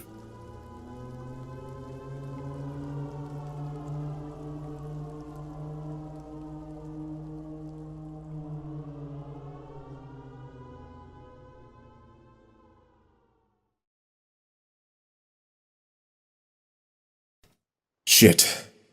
That was enough to describe our predicament as Olivia bounded down the stairs to the control room. I was right beside her as I heard the sky open and the rain begin to fall. The last thing I saw was at least 100 of the citizens of Emerald Bay about to hit the station like a flood. Olivia ran through the maze-like corridors toward the bunker, shouting to me to find her father. I made it to the control room, surprised to see Mr. Kearney was already there. "Turn that signal on!" I told him frantically. He shook his head, glaring at me before gesturing to the system. "One of the generators blew a fuse. We're on recharge." Only a few dim emergency lights came on as he turned his attention to me and growled, "I hope you're happy, Mr. Pruitt. You may have just doomed us all." I didn't say a word as I heard the crowd slam against the station's wall, their gnashing claws scraping the bare concrete. From behind me, I heard Caleb enter the control room carrying several rifles. He tossed one to Kearney and remarked, "We need to block up the lower corridors, anything that they could use as an entry point. Shut down the other access points to the breakers. We need this place dark. They can't do much in the dark, and that'll give us an advantage," Kearney remarked and then gave me one of the guns. "Don't think for a second this makes us even, but we need all hands on deck right now," he said as he grabbed his crutch. "What should I do?" I asked, still racked with fear over the incoming onslaught. "Keep the radio on and listen for our signal. Once the basement breaker is cleared, someone will need to go up to the equipment room and do that one as well," Kearney instructed, following Caleb out. I nervously stood there in the control room, listening as the townfolk began to climb on top of one another to search for a window. Some of them even managed to reach an arm through the beat-up windows. I aimed the gun and fired at the first, a shriek of anger reverberating throughout the group. I stood there for at least an hour, watching the creatures struggle to find a way in. The emergency systems were still allowing me to watch the monitors and see everyone else hard at work. Caleb and Mr. Kearney were in the lower tunnels, using every sort of debris to block any paths that the creatures might find as they went. Olivia was in the break room, setting up what appeared to be a trap of some kind. Lashar was grabbing spare boards and reinforcing the windows to keep them from breaking in that way. I froze as I scrambled and checked the monitors one more time. Where was Natalie? And more importantly, where was Martin? Running through the halls toward the garage. Were they making a run for it? I watched breathlessly as the duo arrived at the garage and Natalie went to the weather van, opening the back to haul out one of the crates. The C4. I smiled and realized that if anything might stop these beasts, it was that. I pressed on the intercom and shouted, "Natalie, come up to the control room. Bring the goods with you." The two seemed surprised to hear my voice over the loudspeaker, but they didn't question it. It was 3 minutes later that Caleb and Kearney managed to cut the power in the basement. The whole station went dark, and I listened as the storm rattled the building like a cage. A glimmer of light hit my face from above, and I saw Olivia enter the room carrying a couple flashlights. "This'll do the trick until Dad grabs the night gear," she said, tossing me one and looking up toward the windows where the creatures were almost to the roof. "This is my fault," I muttered, watching the beasts finally reach the roof and listening as they searched for the stairwell. "We can determine blame later," Olivia said dryly. Another moment later, we heard the shattering of glass above, and they were in the building. I holstered the rifle, listening as something got closer to the door and aimed, my heart beating out of my chest as it swung open to reveal Martin and Natalie coming in with the C4. "Jesus," I said, letting out a sigh as the two placed the crate down on top of some of the computer consoles. "Is that really a good idea to have that here?" Olivia asked, stepping away from the explosives. "Better than it not being here," Martin said as he clenched his side. He still wasn't fully recovered. "They're moving across the computer room," Olivia said as she heard several bits of equipment fall over against one another. Creatures were pushing everything out of their way to get in, to find us, to kill us. Behind me, the radio crackled to life, making me jump a little. "Has anyone gone to the control room yet?" Caleb said, in between bits of static. I swallowed hard and looked toward the ceiling where the creatures continued to rattle and blindly search for the next exit. There's a bit of a problem," I muttered over the walkie. "Well, we're kind of pinned down here. Once that second breaker gets switched off, we can restart the system," Caleb said irritably. "Roger that," Olivia said, passing the radio to Natalie, and then taking one of the guns still lying about along with one of the crates. "Come on, Pruitt," she ordered. I nodded dumbly, gripping the rifle and following the stream of light her flashlight cast on the narrow corridor. Above us, every move we made was mimicked by the monsters, their sounds growing louder as Olivia cocked the gun and we turned the corner. Jim was right there, having successfully barricaded the stairwell. "That should hold him," he said triumphantly, but this victory was short-lived as I realized that was exactly where we needed to go. "Move aside, Lashar. We're going through," the younger Kearney demanded. Jim's eyes widened as we heard the shrieks continue. "Liv, you go up there. It's suicide," he argued. "Dad's downstairs. We've got hostiles on all sides. If we don't get the signal up and running, we're dead anyway," she countered and shoved in the C4. "And if anything besides us comes back down, blow him to hell," she growled. Lashar was too awestruck to argue as we made it past the barrier and I cocked my gun. Olivia listened for a moment as the creature scurried to another part of the room. The breaker's on the left side, right past the fire extinguisher." She paused, reaching for the handle. "You ready, Dylan?" I nodded, too scared to even say a word. The door popped open and the two of us walked in with guns at our shoulders. The room was bizarrely quiet. A few gentle noises came from the west and I shot a flashlight to see if the monsters were coming, but they were too smart. They were waiting for us. "Come on," Olivia said, keeping her back to the door as we moved up the long stretch between two rows of equipment. Then there was a scream. I cast my light to the ceiling and saw one of the men twist his neck toward me before pouncing down. Kearney shot him to kingdom come, but just as his body crumpled to the floor, 3 more men took his place. I pushed back the opposite direction as they crawled toward me, mouth agape and an angry growl resounding through the room. Before I knew what was happening, I was firing, picking them off one by one. One of the larger consoles toppled over as we passed by, and Olivia gave a sharp nod toward where the fire extinguisher was hanging. "Think you can make it?" she asked as she quickly reloaded. The blind creatures were scrambling over fallen comrades, bone and blood splashing everywhere as they tried to attack. I leapt over the fallen console, my eyes set straight on the breaker, but 2 more larger women were blocking my path. Their skin was barely clinging to their body as they screamed toward me. I lifted my rifle to fire, but another male attacked from behind. He pushed me to the floor, and a long tube-like tongue slid out of the man's mouth. Another blast ricocheted across his skull, and he toppled over with a scream as Olivia helped me up. I snagged the extinguisher as I saw more of the creatures moving toward us from the east. Pulling the pin, I aimed for them and fired, the mist spreading out to give us a few extra moments. The people stopped and shrieked louder, clearly angered by the device. Olivia was almost to the breaker, and then another console toppled over and pinned her down. "Are you hurt?" I shouted. "Just switched it on and off," she insisted. From the mist came something that made me freeze in my tracks. The people had started to conjoin together and form something that resembled a human ladder. Their mouths were stretching open and gripping their sagging flesh together as the large, fleshy creature skidded over the turned-over console, towering over me like a bear. Several of their arms stretched open the amalgamation of flesh, revealing massive pincers that moved toward me to crush my body like a twig. I pressed my back against the wall and pulled down on the breaker, knowing that if I died, at least the others could be spared. Then from the darkness came light. Something glimmered in the shadows. I saw it move straight toward the creature's torso. Then I heard a voice. "Get down!" I didn't hesitate. I jumped to the floor as the creature let out another cry, and then blew up from the inside out. As the innards of the bizarre monster splashed across the stained brick, a figure emerged from the shadows. "Jim!" Olivia said as she got back to her feet. He looked at the disheveled mess of flesh and muttered, "I got tired of waiting." Olivia gave him a laugh and then muttered, We need to get back downstairs." We went down carefully, listening as the creatures tried in vain to find another way in.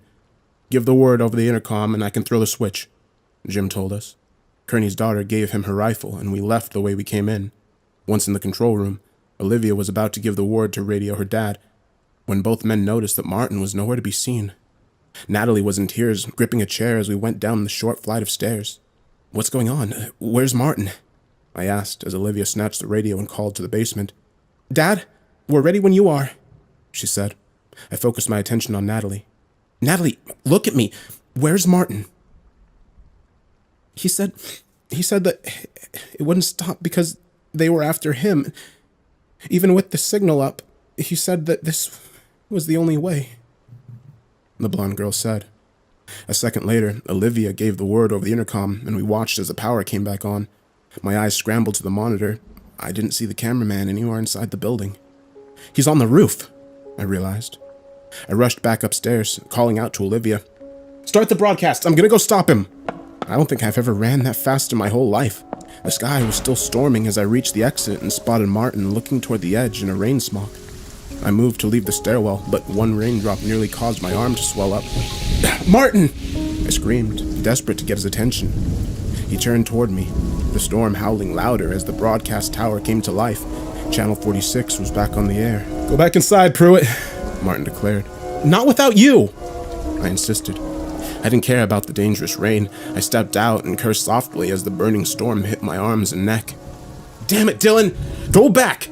Don't you see that this ain't gonna stop?" he said. I scrambled to find cover, looking over the edge. Most of the townsfolk were paralyzed, but there were a dozen or so larger men that were still trying to reach the station. "They want me. I'm a part of it now," he explained as the storm raged on. "What the hell are you talking about?" I screamed. "This is how it has to be," Martin said, taking a step toward the precipice. "Tell Natalie..." I could see his eyes glaze over as he struggled to find the words. "Tell her I'm sorry." "Martin!" But it was too late. He went over the edge against the roar of more thunder.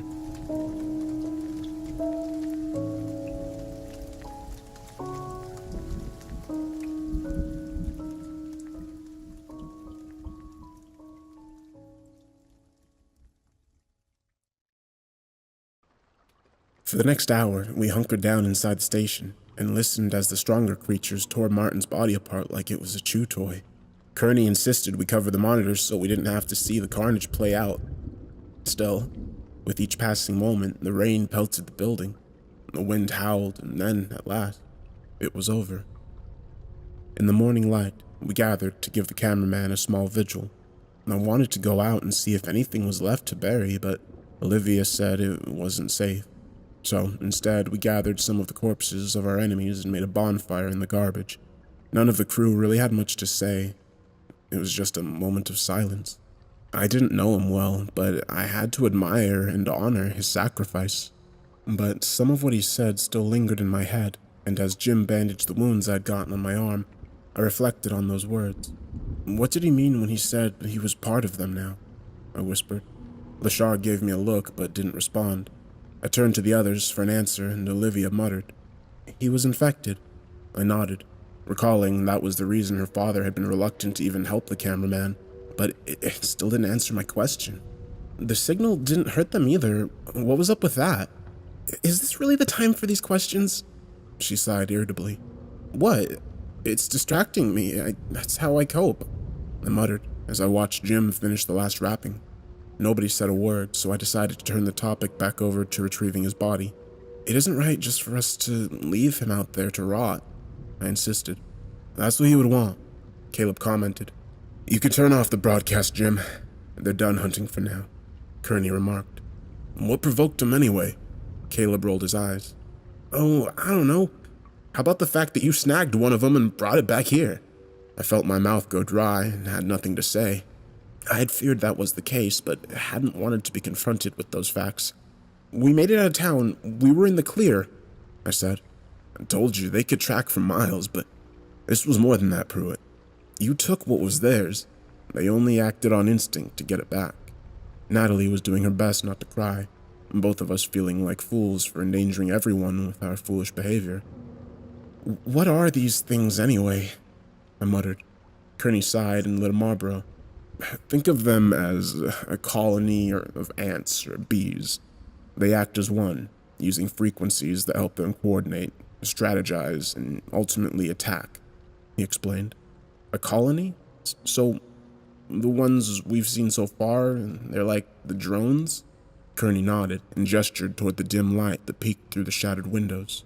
And the soldiers, and that's why they aren't harmed by the signal. They're on a different frequency, one we haven't figured out how to interfere with yet, he muttered. You're telling me that this whole time you've been here, you've never dealt with this before? I asked in surprise. Yeah, you gotta bring all the bad luck, Caleb said with a sneer. Seriously though, it can't be a coincidence. The hunter gave a long sigh. Of course it isn't, you dipshit. And if you hadn't been so dense to go play hero, then maybe you could have given us more time to explain this shitstorm that you signed up for. Well, I'm not the one who was ready to give up on Martin, I snapped, rising to my feet. I saw Natalie growing more emotional as Caleb snarled. Oh yeah? Well, great job saving him. A lot of good that did, huh? It sounds to me like you just felt guilty for not doing shit, I snarled. Caleb bounded across the room, staring me straight in the eye. You know what? You've been nothing but trouble since you got here, he said. Enough, Kearney snapped. The hunter gave me an icy glare and backed down as the older man grabbed his crutch and walked toward the center of the room. Dylan did what any of us would have done. Or rather, what all of us should have done, he muttered as he finished his smoke. I gave him a nod. I appreciate that, especially coming from you. You tried your best and you failed.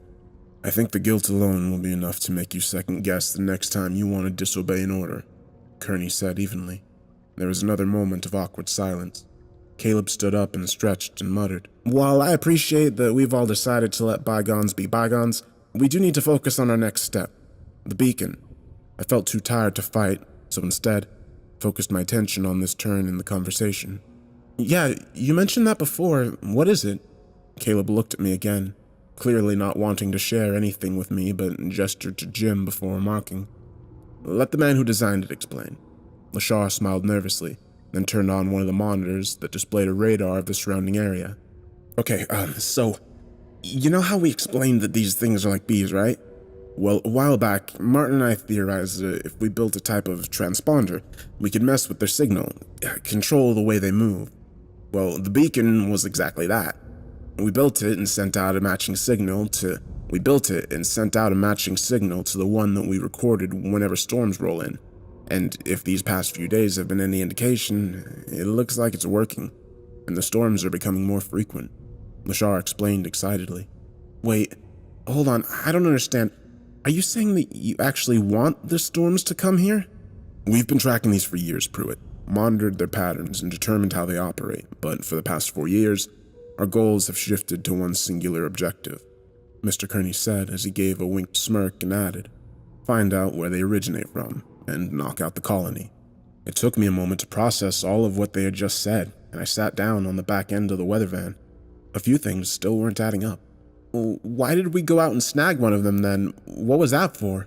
The beacon can only be transmitted one way, Jim explained. When we saw my confused expression, he grabbed some paper and cleared off one of the desks. Okay, so imagine that this coffee table is us, okay? He muttered as he grabbed a few other nearby objects.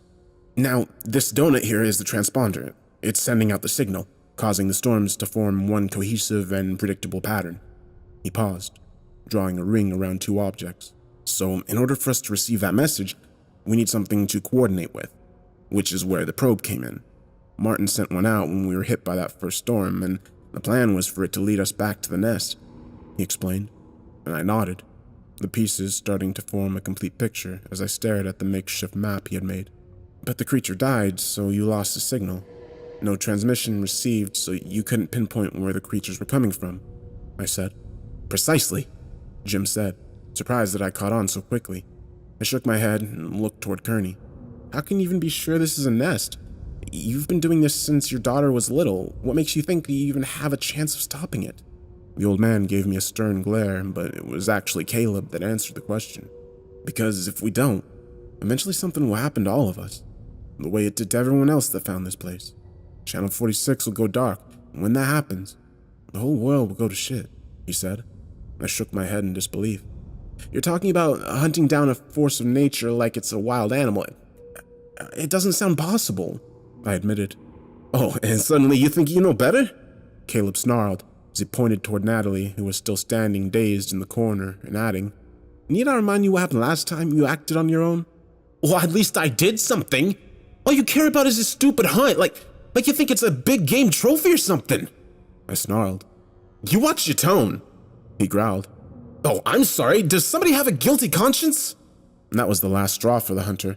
He punched me square in the jaw. Before I had a chance to react, he was slamming his foot on my chest.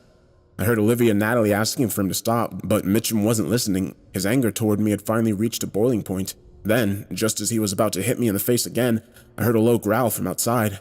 Caleb paused, and all of us looked toward the covered-up monitors. They're still out there, Natalie said nervously. Move the blankets, Jim. Let's see, Kearney instructed as Olivia helped me off the ground. All of us watched in stunned silence at one of the exterior monitors, where we saw what remained of Martin's body. The drones had torn off both his arms and devoured the majority of his chest cavity, but most of his face was still hanging on, along with other vital organs just sagging off the side like discarded trash.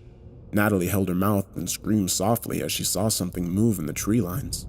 It was one of the monsters. It had discarded its human flesh and stretched itself to full size, towering over Martin's body like a bear. In another moment, it used its long pincers to drag his body into the woods, leaving the forest floor empty at last. Jim turned to comfort the blonde as she continued to grieve. After another uneasy silence, I asked the question that must have been on everyone's mind. Why would they take his body? Kearney didn't respond. Caleb was checking the radar again. Flashes of activity could be seen a few miles north. I think they're taking him to the nest, he realized. Let me see, the old man said, his interest suddenly piqued at the possibility that they still had a chance to find whatever prize he sought to claim. It could be, it's hard to say. We don't get good signal here, too much interference from the tower, Caleb said as he turned off the monitor and had a thoughtful gaze. But if we got out to the transponder, we could track him more easily from there. As long as we didn't lose the signal here, we could triangulate it and then broaden our range, he said softly. You really think that would work? Jim turned his attention to the conversation and ran a few equations before nodding slightly. Possibly. Martin didn't have the tracker on him when he must have expected this would happen. I looked toward Natalie, still trying to come to terms with everything as Caleb set up a plan. We can move all the equipment we need into the head of the camper and use it to head for the beacon. Jim, you could coordinate from there, he said excitedly. Hold on, you're not seriously thinking about going out there again? We barely just had a chance to even recuperate. If we don't go now, that signal's lost, and this time for good. We don't know how long that particular beacon will even last. Jim, what do you say? Could that work? Caleb asked, turning back to the stout man. Theoretically, yes, he said as the hunter clapped his hands excitedly. But I think I need to be the one going out there. I built the beacon, so I'm more familiar with how it works.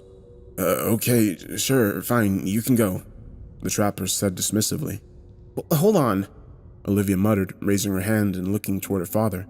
We need to think this through.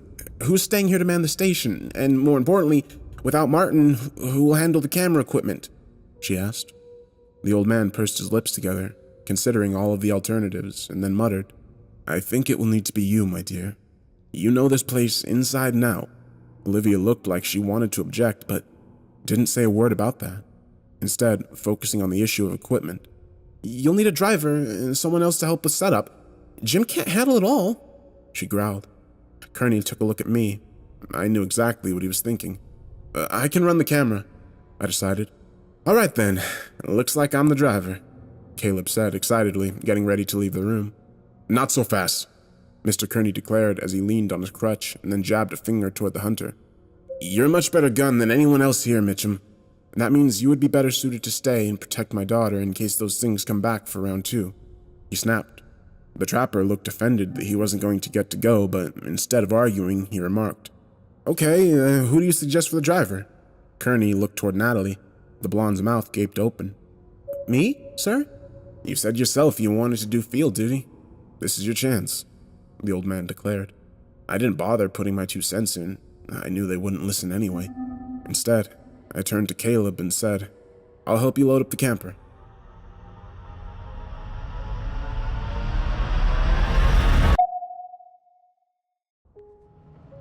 Driving out of Emerald Bay the second time for a storm chase felt so much different than before, given all that I now understand, especially when it came to the people I now worked with. Natalie was at the wheel, her trim figure looking so minuscule against the bulky frame, and yet I had seen quite recently just what sort of fighter she was. In the back, Jim Lashar was watching the monitors, his eyes dashing back and forth between screens to get a better idea of where we were headed.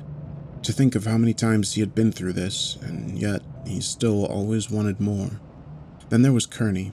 Paul Kearney was standing up near the very rear of the long camper, staring toward the road that we had been on as he used the door to prop his body up. From this angle, as the sun dipped low again over the horizon, he looked like a captain at the mast of a ship, watching the open ocean as his crew set out for adventure. But this wasn't an ordinary voyage we were embarking on by any means. I was beginning to get the feeling that we were the Pequod and he was our Captain Ahab. The roads north of Emerald Bay were scarce with life or even crops. Just dead earth and scars that ran crisscross, making the whole place look like a barren waste. According to Jim, we still had about 13 miles to go before reaching the beacon, and the screen showed the storm was moving to the northwest, lingering near the mountains. Could that be where this supposed nest was that they were so eager to find? I didn't know what to make of any of it, and from Natalie's tense expression, it seemed clear that she was nervous too. Is this your first time out here?" I asked her as I came back from the minibar, offering her warm coffee. She yawned and took it before saying, No, actually, my second. The first didn't go very well." I placed my beverage down in a cup holder and apologizing quickly. "Oh, sorry, I didn't know." I didn't say a word, listening as she recounted the experience. Back then, it was me, Nick, Caleb, and of course the boss. We were in high spirits because Jim had just managed to figure out how to build a probe, and it was time to go and test it on a live storm. The radar picked up some fluctuations, and so we went without hesitation. She clenched the wheel nervously. It was actually thanks to my astronomy that the probe even worked at all. I worked side by side with Jim. The math was perfect. Everything should have been perfect. I looked toward the road, the realization of what happened dawning on me. Nick died, didn't he? The storm was too strong. The calculations were off. We couldn't stand up against it, Natalie said as she reflected on the event with a glazed look in her eye. But Mr. Kearney, he insisted we pushed forward. He refused to believe that we could fail. I thought back to the chase a few days ago where Martin had been hurt and how Paul had acted similarly. Was he really so blind to this pursuit that he was willing to risk anything and everything for the sake of the hunt? I'm sorry, I shouldn't have brought it up, I admitted. It was right after that Martin and I got close. He told me there was nothing I could have done for Nick. She paused and looked toward me. I guess that's just a forecast for our whole relationship, huh? I leaned over and sipped some of the coffee. What made you decide to stay? I guess the mystery of it all. What the storm is, and maybe a part of me wanted to fight back after what happened with Nick. Mostly it was Mr. Kearney, though.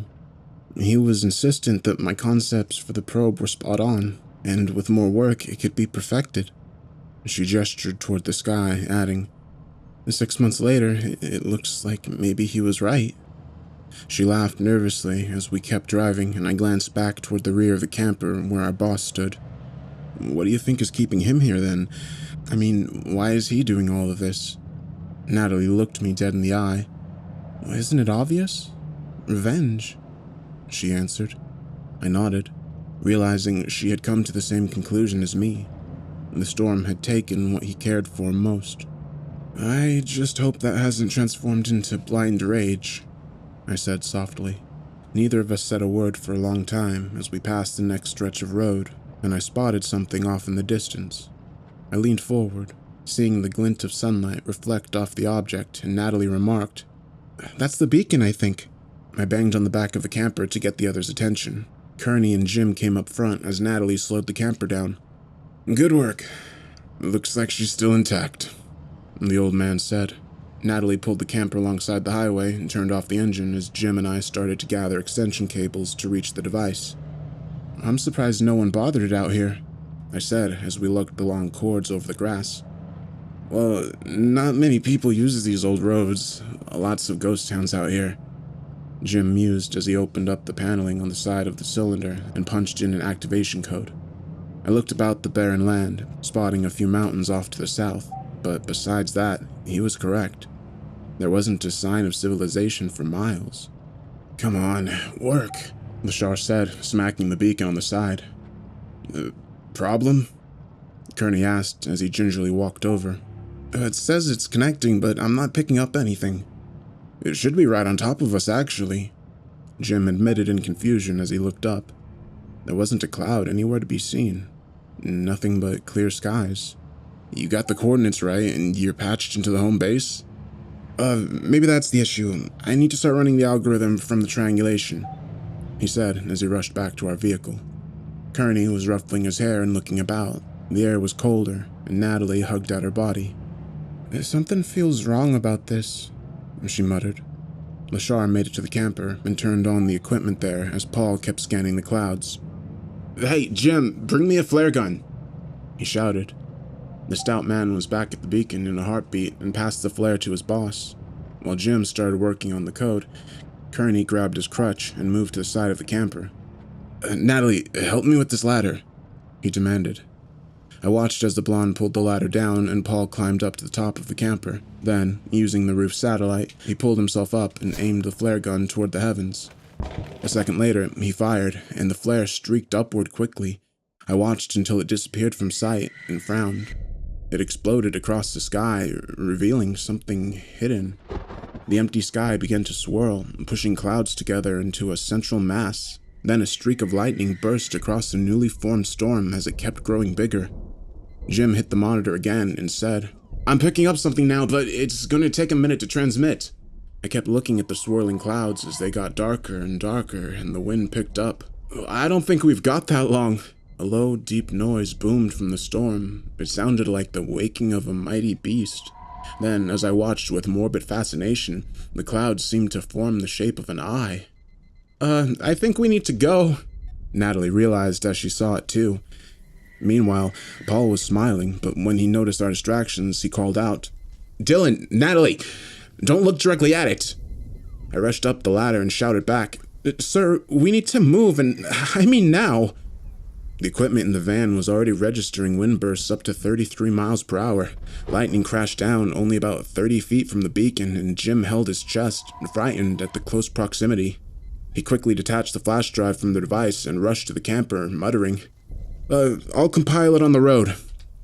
Paul was climbing down from the roof as the roar of the storm grew louder. Then the funnel began to form. It was larger than before, at least the size of an F3. The camper was rocking back and forth. It even touched the ground. Get in, I said as I helped Mr. Kearney inside. Once the doors were shut, Natalie wasted no time pulling onto the highway. Dylan, the camera. It's the only way we can monitor that thing without it hurting us, Paul told me. The twister hit the ground to the east of us with a reverberating crash. With the speeds rising over 90 miles per hour on the equipment scanners, it could easily become an F4. Shit, as I moved to the rear and got the camera ready. The back of the camper also doubled as an equipment carrier for the heavy camera, so setting it up wasn't difficult, even as Natalie picked up speed. I turned the lens toward where we had come from and watched as the massive tornado devastated the flatlands. "That thing's moving pretty fast," I said, watching it rip past us on the horizon. Our equipment now rose to 150 wind speed from the distance. The storm pushed its way past us, striking against a body of water right out from our view, and I checked the maps. "We need to turn around." Are you crazy?" Natalie asked. "It's intercepting us," I said, as the funnel was moving toward a bridge we would have to cross. "We're not going to make that." Lashar agreed. Natalie pushed the camper to its limit, but it wasn't enough. Almost 2,000 yards away, the mighty twister smashed the bridge apart like it was nothing. Concrete and slabs of pavement flew up into the restless cyclone in a matter of seconds. Natalie slammed on the brakes and turned the wheel as sharp as she could, our tires skidding and avoiding some of the debris as we moved toward the side of the river. I held the camera steady and heard the storm roar louder as more massive chunks of stone and cement flew past us. One of the windows in the back shattered, and our vehicle barely made the U-turn, but somehow Natalie managed to keep all four wheels from lifting off the ground. "Bloody hell," Jim said as he hung on for dear life. Soon we were speeding down the highway in the opposite direction. The storm was not far behind. At this point, our equipment couldn't even register the top speeds it was reaching, but it had to be over 200 miles per hour. Kearney quickly scrambled for a map. We need to find shelter," he muttered. From behind us, the inhuman shrieks began to rumble across the storm, and I watched several of the creatures burst out of the tornado and fly across the heavens. The whole sky was alive with this storm's fury as I kept recording. I briefly glanced away from the lens to get a better look with my own eyes, only to find myself covering them as a direct glance was like looking at the sun. It hurt so much I had to turn away and cuss softly. It took a few seconds for my eyes to refocus. "Nobody ever listens," Paul quipped as our own pedometer reached 77 miles per hour. "That thing's catching up," Jim muttered to our frantic driver. "I can't go any faster," Natalie screamed frantically. The storm was almost on top of us. The chase had now become a hunt, and we were the prey. "Here, it's an old train yard. They probably have some well-fortified bunkers there, enough to even withstand this," Kearney said, pressing the map to the dashboard. Natalie's eyes darted back and forth between the chart and the road as she struggled to keep from losing control. "Look, can we make it there?" she asked. Before Paul could answer, one of the creatures latched onto the roof of our camper, causing the whole vehicle to shake. "Hell," Jim muttered, grabbing the flare gun and then shoving the roof hatch open. He aimed it toward the creature's abdomen and let it rocket straight through the beast. It exploded in fire, and the creature shrieked again as it fell, colliding against the side of the camper as we turned a sharp corner onto a dirt road. Dust and more debris kept spinning in the air as the twister took a shortcut, smashing up farmland. I could see the train yard that Paul had mentioned about 13 meters away, but the twister was picking up speed. There was a long stretch of tracks across the road where I saw an old freight engine sitting. The cyclone was almost on top of it. Come on, come on. But it was too late, and I knew it. The train didn't stand a chance. As the massive storm hit it, it was flung like a tinker toy. Natalie swerved right as she saw the metal and gears fly about chaotically. The air pushed around us, and the camper crunched as it went over a part of the tracks and into the yard. The train hit the back of our vehicle and sent us up in the air. Natalie lost control, and I held my breath and watched as we spun through the air. Equipment crashed down around us, and the window shattered. Mr. Kearney bashed his head against one of the counters, and Natalie screamed. Then, the world went black.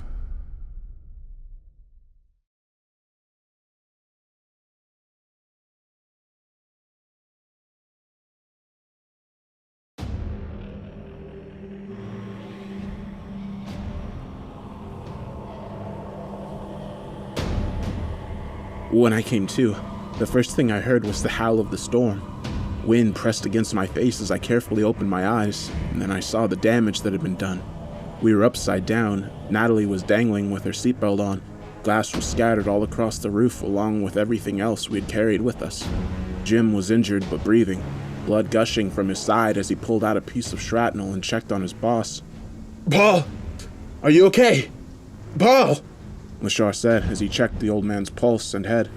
"He's unconscious," he muttered.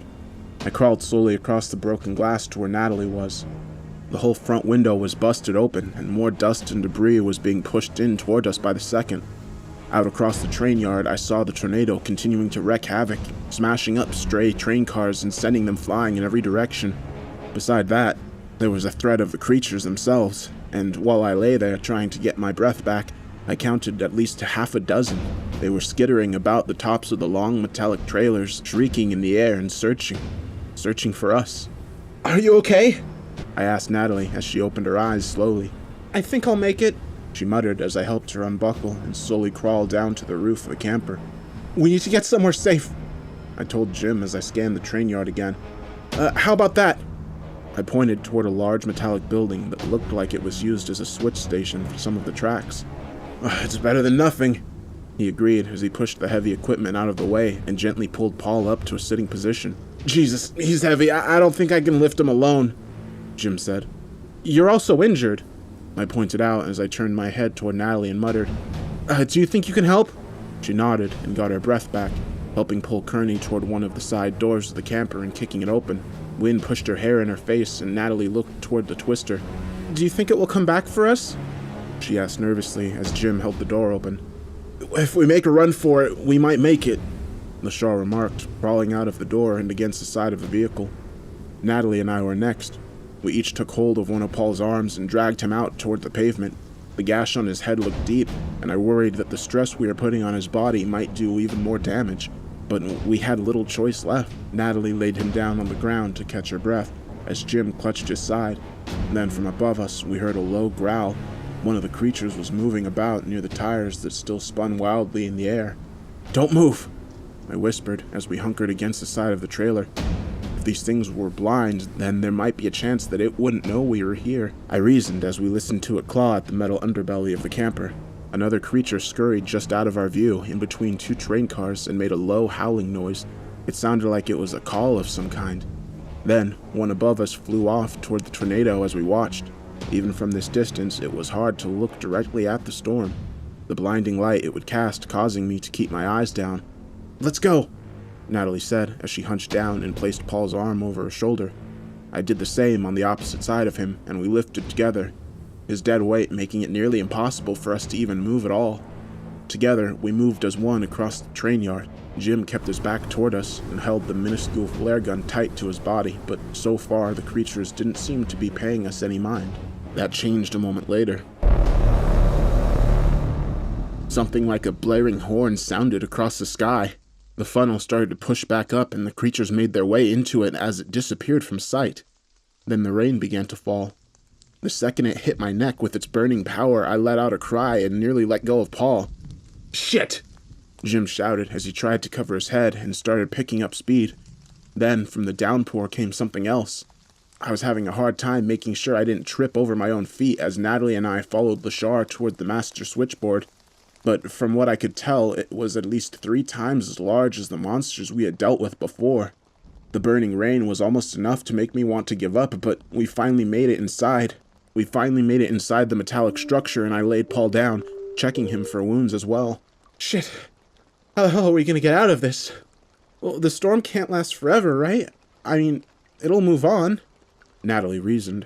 LaShaw didn't seem too sure, but he was so exhausted that he didn't argue with her. From the entrance, we saw the rain get harder and more intense. The train cars we had just ran past were now barely visible in the downpour. But something else was.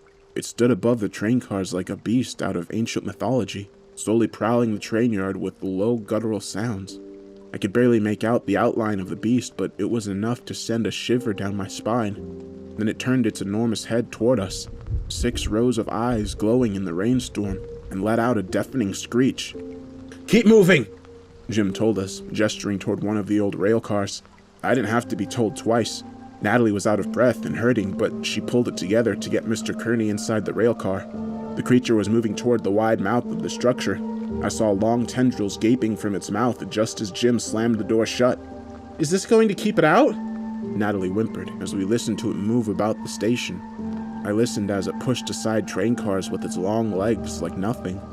In the tiny slots that were cut into the train car, I could see its scaly back zooming by. Was it hunting for us?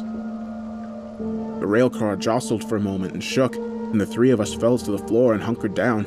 It could be on us at any second. Then, after what seemed like an eternity, the creature let out another noise and pushed its way out of the back. We waited another 3 minutes and then finally relaxed. I moved to check Jim's wounds, frowning as I realized that it was more severe than I realized. "You've lost a lot of blood," I muttered as I gave him my coat and pressed against his side. "I'll be fine," he said as he slipped his hand into his pocket and pulled out a flash drive. "What matters is we keep this safe." The rain kept pelting against the roof as we stayed there, listening to the creature search the yard. Finally, Natalie muttered, "How are we going to get out of here?" Jim was in and out of consciousness from blood loss, but was still trying his best to give us answers. "If you get my laptop, I can patch this back to home and send a message for help," he muttered, passing me the flash drive. "I can't go out in the storm," I objected, and then added, "Let's wait to see if it passes through." I looked down at his wound again and wondered if, by the way he was bleeding, if he even had that long. He needed medical attention. As he slipped into unconsciousness again, I pushed the railcar door open and climbed out to the station floor. "Where are you going?" Natalie asked nervously. "To find a first aid kit. Keep this door closed until I get back." It was eerily quiet as I moved toward the side of the switch station. Nothing besides the sound of the rain and the occasional burst of thunder. What were the creatures doing? I wondered as I pushed open the door to the old control room. A few moments later, I found what I was looking for and smashed the glass to reach the kit. There was some gauze, needle and thread, and a few other tools to help me sew up Jim. Then I froze. Somewhere behind me, I heard the sound of footsteps on the stairwell. I kept the kit close to my body, barely craned my head out to take a look. One of the blind creatures was crawling up the railing, and just as it opened its mouth to smell again, I realized it had detected my presence. I ran. I ran faster than I think I ever have. I pushed right past the creature in those split seconds before I had a chance to react and then leapt down to the station floor. It turned about and made a loud scream and jumped toward me. "Natalie!" I was about 19 yards from the rail car. The monster was moving faster than any Olympic athlete. I knew it would be on me in a matter of seconds. The door slid open and Jim was standing there, holding the final flare. "Get down, boy!" he shouted. I dodged out of the way as the creature came barreling. Jim took a step out to fire, but suddenly the pain in his side made him cripple over. In a second, the creature was on top of him and the gun fell to the floor with a soft skitter. Rearing its head back, the monster dug its pincers into Jim's chest, slashing open his skin like paper. Lashar screamed and tried to reach for the gun. I was closer. I got up, grabbed the weapon and pointed it toward the beast. It fired and hit it in the lower torso. And for a brief moment, it kept ripping into Jim before the flare finally went off, and it fell backward with the explosion. "Shit!" I ran to Lashar's side and looked at his new wounds. They were deep, far too great for me to treat with a mere needle and thread. Natalie panned her head out to look and covered her mouth in shock. Then she crumpled down and began to cry. "We're never gonna make it out of here," she said nervously. Jim was gasping for breath. Some of the cuts hit his lungs, and he knew that it wouldn't be long. He grasped my arm and made me look him in the eye. "Dylan, when it happens, make it quick." I stayed by his side as he kept bleeding out, struggling for air. Then he was gone, and the station was silent once more. Nothing else filled the air except another rumble of thunder.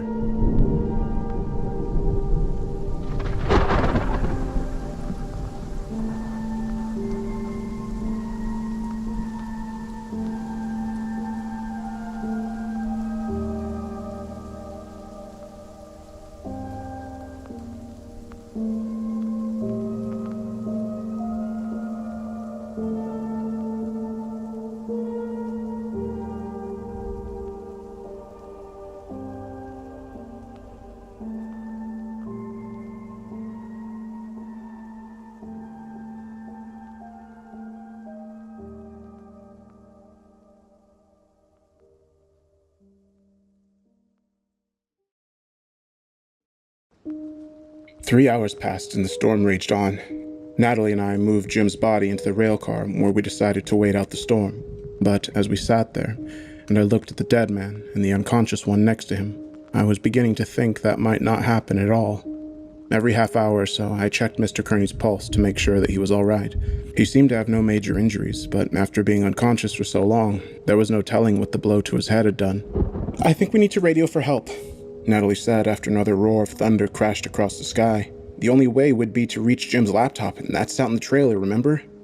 Those things are gonna find us eventually. We have to do something, she insisted. I know, I said, and trembled as the cold air pushed in again. It was luck alone that had kept us alive, but revealing ourselves now guaranteed that the creatures would react, meaning there was only one chance to make this work. Fine, let's do it, I decided as I moved towards Jim's body.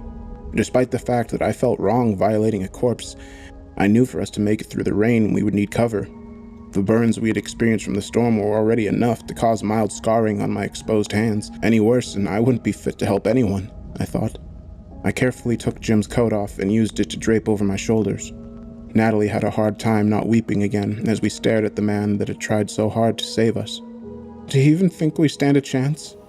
She asked as I pushed the railcar door open. I didn't bother responding. It would be pointless to give her false hope. Outside, a crash of thunder made me jump, and I hunkered down near the wide door to stare toward the overturned camper. It was probably only 30 feet away. I need you to act as a lookout, I told Natalie.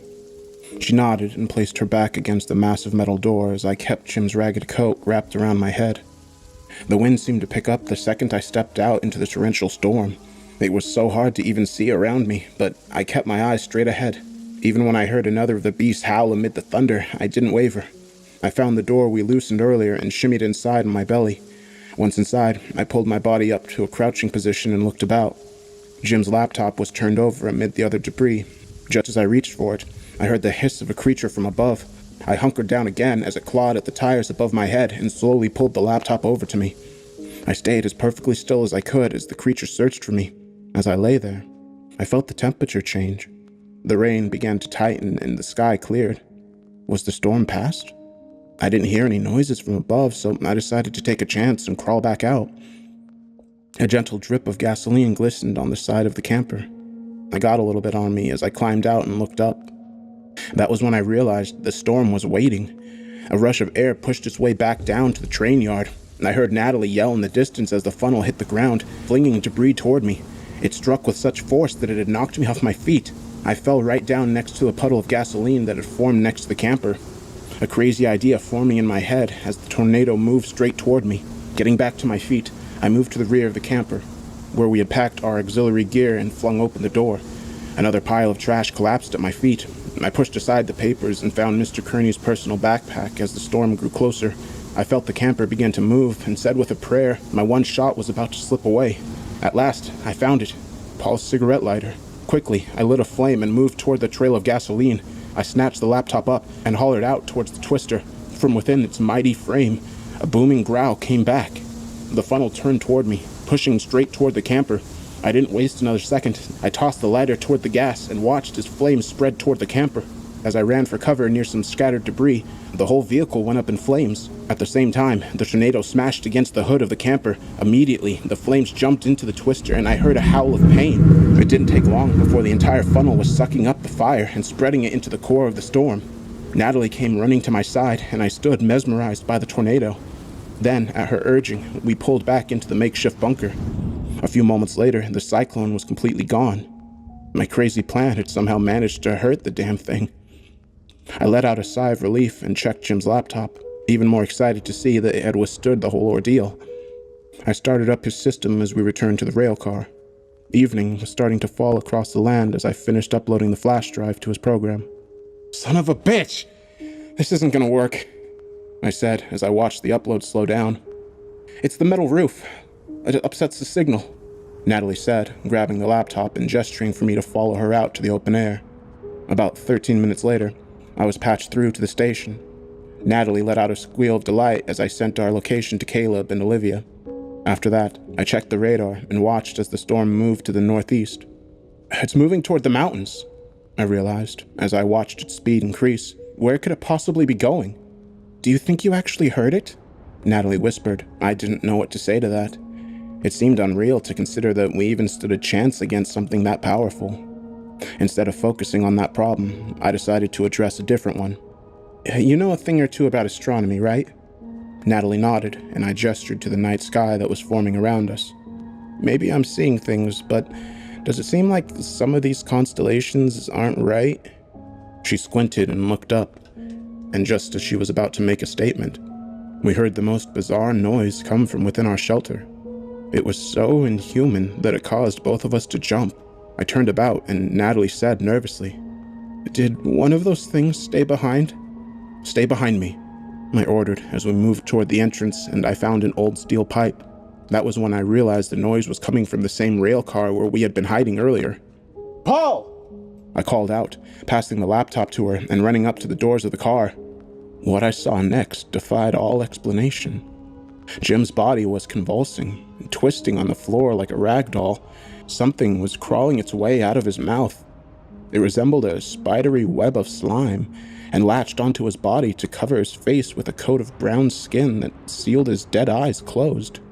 His legs and arms bent over awkwardly to form a sort of distorted crab-like appearance as I watched. Then the tendrils began to slide their way down his skin, fusing his body together to create a tough exoskeleton. All the while, the sounds emerging from his corpse were enough to send a cold chill down my whole body. Behind him, I saw Mr. Kearney stir. It was probably the most inconvenient time for the old man to finally come to, but there was nothing I could do to stop him from seeing what was happening. Paul pushed his body back up against the wall of the rail car as Jim continued to twist and reform, his skin and muscles now being stretched to their limit. Mr. Kearney caught sight of me and slowly crawled over to where I was at for help to break free, trying his best to keep his eyes from being distracted by the horrors that were happening to his friend. I didn't hesitate to grab Mr. Kearney by the arm and pull him out of the rail car. Then I slammed the door shut and began to jam the metal rod into the handle, anything to keep this monstrous corpse from breaking free. Natalie was standing close by, listening to the screams that sounded so much like the man that she had known from the past 6 months. I helped Kearney get away from the car as Jim's body started to ram against the side, desperate to get out of the confined space. "Help me!" I asked Natalie, since the old man didn't have his crutch. In another moment, the latch was free. I couldn't help but look back. The gray matter was forming scales down Jim's legs and chest, long stretching sinew and sharp bones pushing out at all angles as the transformation was complete. We all started to run. Out in the open air, I checked the horizon to see if there was anywhere to hide, but most of the other cars had been devastated by the tornado. The creature that had taken control of Jim's body was bounding towards us faster than a cheetah. Then, from somewhere off in the distance, I heard the sound of an engine. We helped Kearney get to the closest overturned trailer for cover, and I spotted a yellow weather van driving up at top speed. "Caleb, Olivia," I realized with excitement rushing over me. The creature was almost on top of us, but they were faster. The van slammed hard against it, sending it flying as they hit their brakes. Caleb jumped out, guns blazing as he looked toward the monster. "Wait! Wait!" Natalie begged him with tears in her eyes as she walked over to the wounded beast. "It's Jim!" she explained. I could tell the statement shocked Caleb as much as it did us as he stared down at the dying monster. I thought I saw sadness in the monster's eyes and hesitation. But then the hunter made a decision, pointed the pistol towards its skull, and opened fire. He didn't stop until the bullets were gone. Olivia was at my side a moment later, checking her father for injuries. "How did you get here so quick? I just sent out the signal an hour ago," I asked. "We were in the area. Sorry, Dad, but I just knew something was wrong when you didn't phone in," she explained. "You left the station unmanned?" her father asked, a panicked look in his eyes.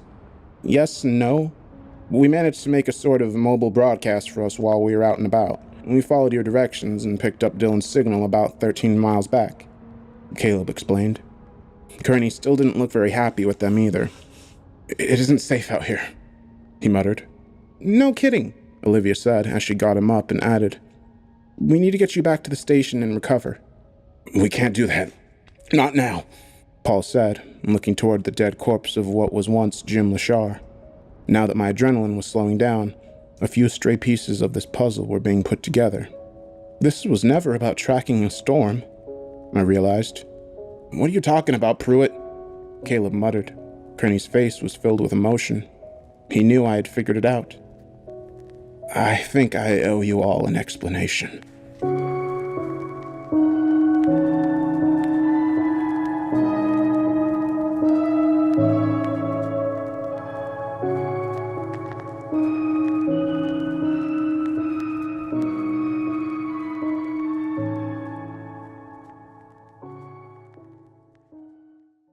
We got out into the open and decided to take up the conversation on the road north. Paul insisted he would explain everything once we were safe, and after 20 minutes of driving, I decided we'd waited long enough. "Well, I think this is a good resting spot. It's getting dark," I suggested as we turned on the roads toward the mountains. The storm was hovering over the forest in front of us, swirling and growing on the horizon. At least a dozen of those demons could be seen within each clap of thunder. "We can keep going," Kearney insisted. I sighed, my patience having grown thin. "Look, I've tried to wait, I really have, but this is getting old. Enough is enough. Either you tell the story, or I'll just come out and say it." "What is he talking about?" Natalie asked. Olivia shared a good long glance at her dad before squeezing his hand and saying, "There's no need to hide anything anymore.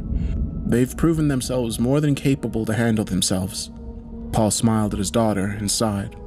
"The creatures that we've encountered so far from this mighty storm, they don't come out from some hellhole. They come from right here, from people like you and me," Kearney said with a sigh. Natalie shook, the truth hitting her like a ton of bricks. That's what Martin meant, isn't it? That he would become a part of those things," she said, her voice cracking. The Kearneys held a long, guilty gaze to confirm it. "Why didn't you tell us?" "Would it have made much of a difference if I had? You've already questioned everything that I've done since you got here," Kearney pointed out. I looked toward the two people in the front who were remaining quiet. "You knew about this, didn't you?" Caleb and Olivia didn't make a response. "Why would you keep this from us?" Natalie muttered angrily. "Because it makes it easier not knowing. To believe that the people you care about are simply gone altogether is a far better fate than what really happens," Olivia spat back. I could hear the frustration and guilt in her voice. I also saw pain and loss. I turned to her father and saw those same feelings in his face as well. Something finally clicked in my head, and I realized the secret that they'd been keeping from all of us. What really happened to Renee? Kearney didn't seem to have the strength to respond, but Olivia did. It was supposed to be an ordinary chase. We'd been traveling across Kansas, thinking we'd been tracking a storm back to its source. I think we probably drove for 6 hours, but still couldn't make heads or tails of the area around us. The storm was affecting everything, even the spatial reality around us. North and south, east and west simply didn't exist. That was when my mom came up with a theory. It sounds cheesy, but she said that we weren't in Kansas anymore. Olivia paused and looked toward the rolling landscape around us. We had gone inside the storm. It treated us like we were insects trapped inside a spider's web, Paul spat. As if in response, we heard the storm rumble across the sky again. What happened next? Renee came up with a plan to push our way out. It was risky, but we didn't know what else to do. We set up charges near what we believed were the edges of the storm. We thought if we just heard it, it would let us free. But instead, the storm pushed back. Hundreds of those drones swarmed from the sky, ready to tear us limb from limb. But even when the situation seemed impossible, my mom didn't give up, Olivia said. She sacrificed herself. She found a way to push one last time, but knew it would only work one time. We watched as she was taken right in front of our eyes, and we couldn't do anything about it. The storm fell away, but the aftermath lasted a lifetime. My wife was taken from me, changed into one of those beasts against her will, Paul admitted.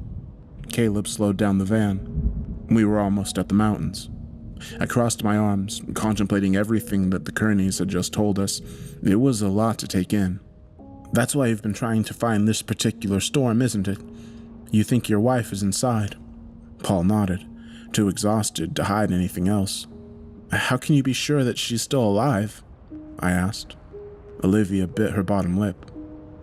Each storm has particular patterns, and we followed the patterns. But her voice showed a hint of doubt that told me all I needed to know. So you don't really know, and you've dragged us out here to do what exactly? To save her? To put her out of her misery, Paul declared solemnly.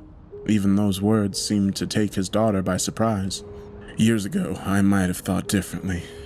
That I could work some miracle to change what happened, but the facts are clearer now than ever. My wife died that day, and the storm took away whatever was left. Since then, all that she has been is a puppet on a string, Her and every other person that this damn thing took from us, Paul said as he took his daughter and tried to comfort her. But Olivia pulled away. Her face told me everything I needed to know. You said you would never give up on her, she muttered angrily. I haven't, but this is the only way for her to finally be free, Kearney declared. Olivia shook her head, and as Caleb stopped the car, she jumped out, her eyes filled with tears. Natalie wrapped her arms around herself and shivered again, but even despite all these revelations, I still had my doubts about Paul's plan. We don't stand a chance of destroying this thing. The odds are stacked against us. This is like going up against a god. You saw what happened to the camper, to Jim. We nearly all suffered the same fate. Paul shook his head. You hurt the monster already, Dylan. When I heard what you did to that thing, you restored faith in this plan. I know now we can make it. We can blow the nest back to whatever hell it came from, he decided firmly. I couldn't help but to show the same disgust as Olivia, but my reasons were because I had common sense. Even Natalie was getting upset. You still haven't changed since the day we met. You're so blinded by revenge that you don't care about anything else. No, you put on a good show, but you don't care about what happened to Jim, or Martin, or Nick, or any of the other people that blindly followed you, she screamed. That isn't true, Kearney said in defense, but it was only half-hearted. Her words had cut him to the core. It was too late, and I saw him for the broken man he was. He would pursue this course to the grave to get his revenge. I need a smoke, I said, stepping out to the open air. It was almost midnight, the only light in the sky coming from the trembling, dangerous clouds. Olivia was standing out in the nearby field, staring up at the stars. In the distance, we heard the storm continue to rumble. She wiped away tears as I joined her. Some team we are, huh? No communication at all. We're no team at all, she laughed. I sighed and slipped my hands into my pocket. Do you really think your mom can be saved? And she shrugged and lit a smoke as she said, You must think I'm a damn fool for believing that lie for so long. It's not stupid to have hope, I replied as she passed a cigarette to me. Even false hope? God, how could I have been so stupid? She muttered. I looked back toward the camper. Either way, your dad isn't going to stop until we find this nest. What are we going to do once we get there? If we have to do something in our power to save those people trapped inside, maybe that really does mean destroying it, though, she said with a sigh. And I frowned, a crazy idea racing through my mind. Maybe we can do both. Olivia tossed a cigarette away. What do you mean? She asked.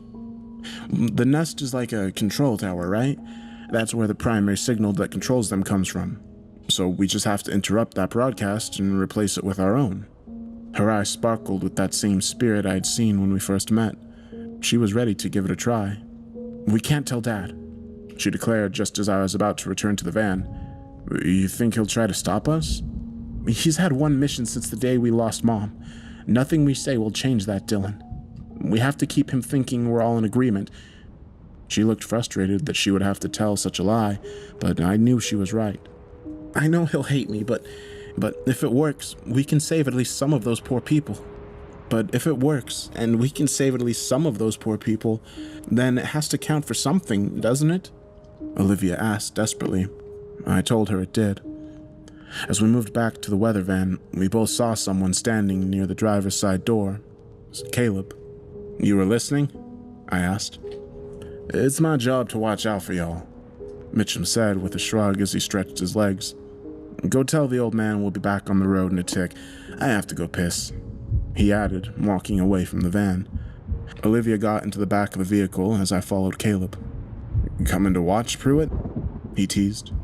Look, I know we've butt heads before, but if Olivia's plan is going to work, we have to work together, I told him evenly. It's a pretty crazy idea you had there, to interrupt the nest signal, he muttered as a gust of wind blew through the nearby tree line. Do you really think it'll work? Mitchum asked as he zipped up his pants. I don't know, honestly. I'm not sure about any of this anymore, I added. Not a good idea to get her hopes up like that if you aren't 100% sure. It'll just make things worse in the long run, Caleb advised. I haven't heard you offer any words of wisdom. My role here is simple. Keep them safe. I'll do whatever I have to in order to do that." He paused as he looked me dead in the eye and growled, "That includes keeping them safe from themselves." I didn't have to ask what the hunter meant. He was prepared to stop the Kearneys if necessary, if their agendas got into the way of their own survival. I couldn't argue with that. I knew it would need to be done if it got that far. "Just promise me you'll give us a chance," I insisted. Mitchum nodded and shrugged.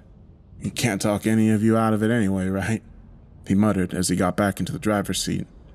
Natalie was reviewing the radar, trying to get an idea of how close we are. "I think once we get into those woods, we'll be inside the storm," the blonde said, checking her charts again. The forest wasn't registering on the radar at all, just a black hole that sucked in everything around it. The storm was likely holding everything within it as a prisoner, and given what Renee had to go through to break free, I was starting to get nervous about going in. Caleb turned the key on and we drove toward it. Olivia gave me a weak smile. Paul was focusing on the changing landscape. It's hard to really explain what happened when we entered the storm. One minute we were just staring at a starry sky, and then we were engulfed in total darkness. The forest felt dead. It was still, and not a sound came from anything except our own engine. Everything felt backwards, the air was heavy, and my body felt tense, like it was hard to breathe. Our instruments weren't working at all. "Shit, this is creepier than I expected," Caleb admitted.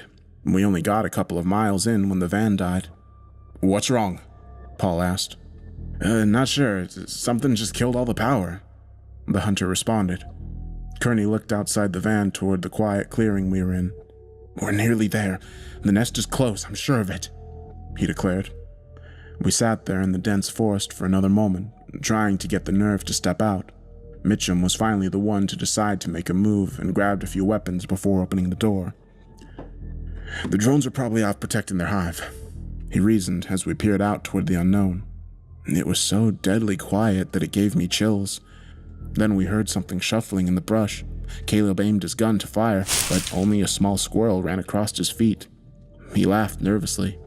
"I told you, nothing to worry about," he said with a smirk. Then something much larger howled from the forest. Natalie gasped in terror as it reared up behind the hunter.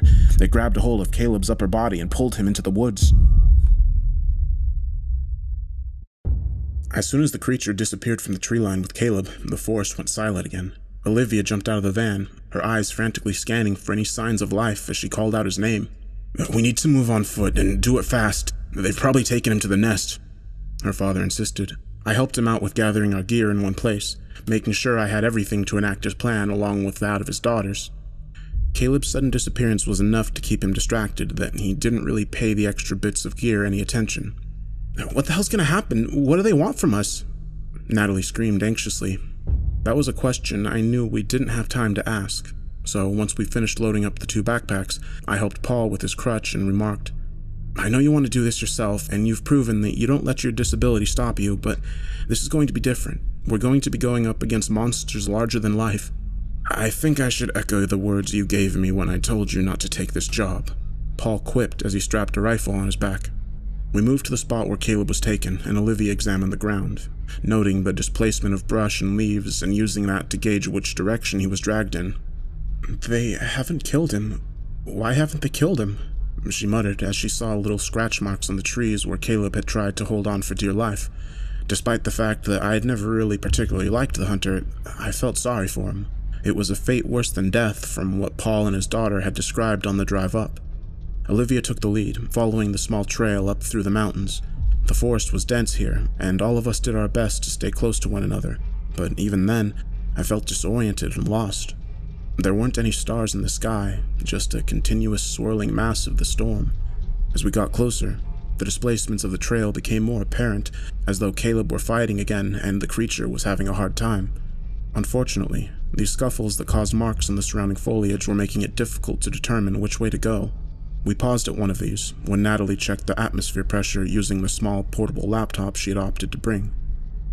"The readings are off the chart in the valley to the north. This might be what we're looking for." We climbed to the next ridge to look down toward it, my mouth agape at the sight. From the heavens to the forest canopy was a massive funnel that seemed to span the size of 4 football fields. It had to be the largest tornado that I'd ever seen. It wasn't moving, though, simply swirling with a huge amount of intense gusts of wind in the valley that Natalie had identified. The scanners showed the speeds were reaching almost 330 miles per hour. The nests had to be inside. How the hell are we going to get in that? If we even get close, it'll rip us to shreds. Paul watched as the funnel continued to destroy everything in the surrounding area and thought for a moment. At those speeds, even these demons couldn't possibly get close to return to the nest, so that must mean that they have another entry point. Perhaps underground tunnels of some sort, he suggested as we climbed down toward the next ridge. Even at this distance, we could hear the howling of the winds. Natalie's eyes widened at his suggestion, and she said, That's it. Yeah, I remember when I checked the radar before the storm was here, I noticed that there was an abandoned mine not too far. A network of caverns could do nicely for a colony of overgrown ants, Paul agreed. Hold on, I brought a few maps from the van. I tossed down my pack carelessly, and one of the transponders I brought rolled out onto the forest floor. Olivia froze as her father looked at it. What's this? Mr. Kearney asked, picking it up and then looking toward me for an explanation. His daughter opened her mouth to explain, but I had already conceived of a convincing lie. When we get inside the nest, we're going to need a distraction if we want to destroy it. Creating a confined broadcast using the equipment from the station will be perfect. The drones won't know what hit them, and we can blow the place sky high. Paul looked at it thoughtfully before placing it back in the pack. Good thinking, Dylan. Next time, share with the class, and we could have brought the rest, he said as I took out the map and nervously glanced at Olivia. She remained quiet as I spread out the chart to show the others. Do you remember which parts of the radar matched up with our road map from Emerald Bay? Natalie studied the charts as Olivia focused on finding the trail again, and we moved south. The trees themselves shook violently with each step. It was like walking through a wind tunnel even from the distance we were at. These might be the mines, Natalie suggested, passing the map back to me and pointing toward one of the landmarks. But I'm afraid in here I can't make heads or tails of anything. It looks like a whole other world, she admitted, shivering as the cold finally hit. I paused, remembering how the cold always seemed to imply we were close to the storm, and looked toward several slopes that ran along a river. They're attracted to the cold. On a hunch, I followed the stream south, marking a few trees as I went. That was when I saw the mine, and even more exciting, I saw a few other drones flying inside. Well, it looks like we found one of the entry points, Paul said, patting my back in enthusiasm. How will we get inside? Olivia asked. I watched the drones come and go for a few minutes, noting their patterns, and muttered, Looks like there's about a 90-second gap between them. We'll have to make it quick. With the howling winds at our back and a timer counting down in my head, I grabbed Olivia's arms, and all 4 of us moved as one. The stream of the water trickled straight into the mine, and once inside, it wasn't difficult to guess which way to go. There were literally dozens of fresh bones scattered down into the mine shaft, guiding our way. Most of them were animals, but as we followed the dense dark corridor, I gathered that the creatures had also used this place to dispose of other remains as well. This is like their sewage system, Natalie realized as we came to a wide open area that had stairs leading up. Most of it was covered in green sticky goo or dead skin, but we didn't have time to be concerned about the aesthetics when Caleb's life hung in the balance. The climb led us up to another mine shaft where we saw hundreds of drones lining up to make their way toward a shining bright light. They seemed to pay no heed to us as we slowly moved on one side of the corridor toward the illumination. The nest? Olivia guessed. Paul looked down the next long tunnel, frowning as he realized something. I think we may already be there, he said as he gestured toward the rows and rows of cocoons. It looked like some sort of twisted nursery, with dozens of fresh corpses being forced into the webbing by larger drones. They're drawn to the cold. It makes sense that an underground network like this would be ideal for them, and the storm protects them from above. Without the right know-how, anyone who comes close would be obliterated. Or worse, Olivia said as she covered her mouth and pointed toward a cocoon about 7 rows down. It's Caleb! He's still alive! She said excitedly. Dylan, give me the charges. Natalie and I will get to work setting them along these passages. I think as long as we make no sudden moves, the colony won't view us as a threat here, Paul said, gesturing toward the drones that were blindingly following the light. I looked toward Olivia for confirmation. She nodded, and I passed it to him before following her down the webbing toward Caleb. How are we going to do this? There's literally hundreds of people here being prepared to change into these things. We can't save them all. I don't know yet. she admitted as she took out a knife and began to cut away at the cocoon. The whole webbing vibrated as she did, and I nervously looked about, hoping none of the creatures would notice. As Caleb was freed from his trappings and gasped for air, she muttered, "This is the colony, right? So there's gotta be some kind of queen, the one giving out the commands. That's where we need to interrupt the signal." As Caleb kept coughing up blood, he pointed weakly toward the light that we saw from above. But before I had a chance to look toward it again, something in the caverns above stirred. It had a growl deeper than any of the creatures I had encountered before, and as I looked up to get a better view, I realized that was because it was at least twice as large as the massive entity we had encountered at the train yard. This one had giant legs like rose stems with thorns poking and driving into the tunnel walls, along with more than a dozen strange openings on its body, which resembled miniature mouths with rows and rows of gnashing teeth. As I got closer, I saw the main body had dozens of dangling feelers that blindly searched for prey, and I grabbed at Olivia to get out of there. She refused to do so until I helped with Caleb as well. The creature screamed so loud that I was sure the whole colony shook. There was nowhere to hide from its wrath. All of its drones responded to the shrieks as we ran through the dark paths. We moved to one of the massive chambers with more cocoons, like the one Caleb had broken free of, which had tons and tons of disturbed webbing as well. The hatchlings had awoken. Now we found ourselves staring down the lifeless eyes of newly hatched monsters, half turned from their old human bodies to eat us alive. I raised a gun to fire and told Olivia to get behind me. Then, the whole colony was down on top of us.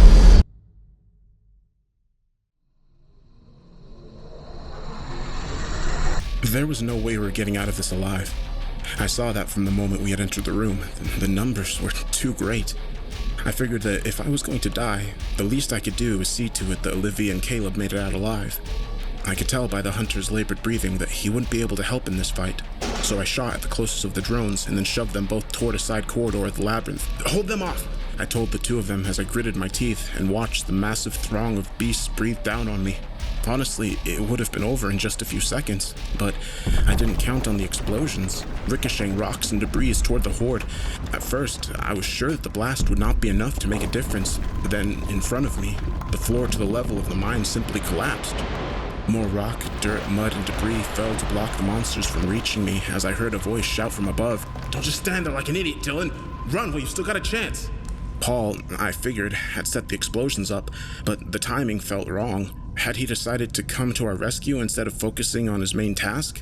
Because now, with the new devastation that rocked the mine, any stragglers connected to the colony were coming out of the woodwork. There wouldn't be enough time to enact Olivia's plan. We still didn't even know how to reach the core.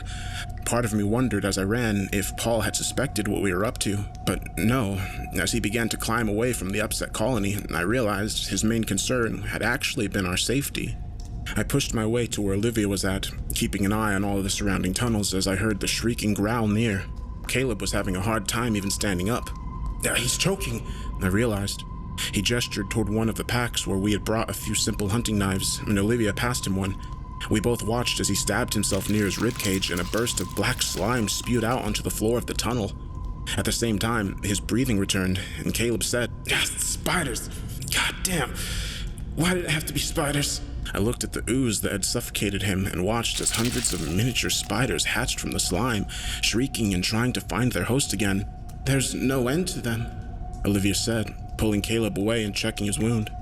"We should have just told your dad what we were doing. At this rate, the way he's going, we're gonna get buried alive," I told her. The hunter ripped off part of his shirt to patch up the wound, wincing as he stopped the bleeding and limping down the tunnel. "It's a temporary fix. That big one above is like some sort of surrogate womb for the queen. It was holding the eggs, but I gathered it wasn't the source.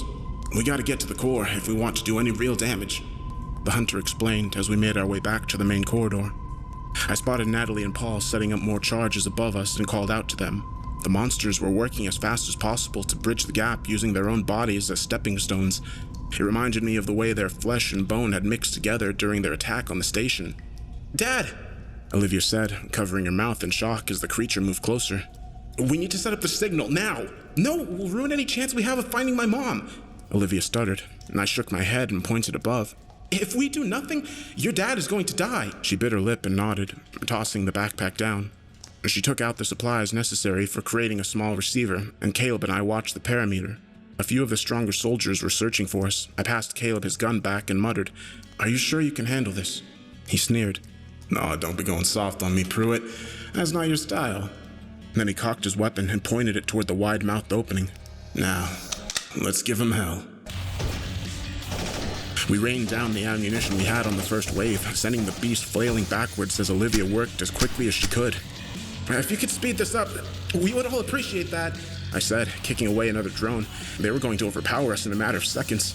A sharp burst of noise echoed in response. She had done it. The monsters collapsed in fury as Olivia stood up and said, "This isn't nearly enough to bring the whole thing down to its knees, but it should buy us some time. Come on." Caleb kicked away another drone that writhed as we ran up to the next mine shaft to the upper levels. The light we had seen was growing brighter and brighter, but Paul and Nat were nowhere in sight. What if we were too late? Ahead of me, Olivia's eyes caught sight of something and she froze, causing me and Caleb to nearly run into her. I was about to berate her for being clumsy when I saw it myself. "What in the hell is this?" Caleb said as we stepped into some sort of antechamber. The entire structure of the room didn't resemble any of the rest of the mine, because instead of the usual rocks and gravel that held up the tunnels, we saw nothing but rows and rows of thick vines and webbing. It looked like skin.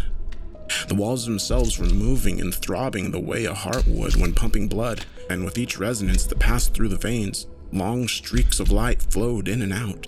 Those same streams of light were moving toward a central part of the wall, canvas of urchin-like nodes that all interconnected and vibrated together.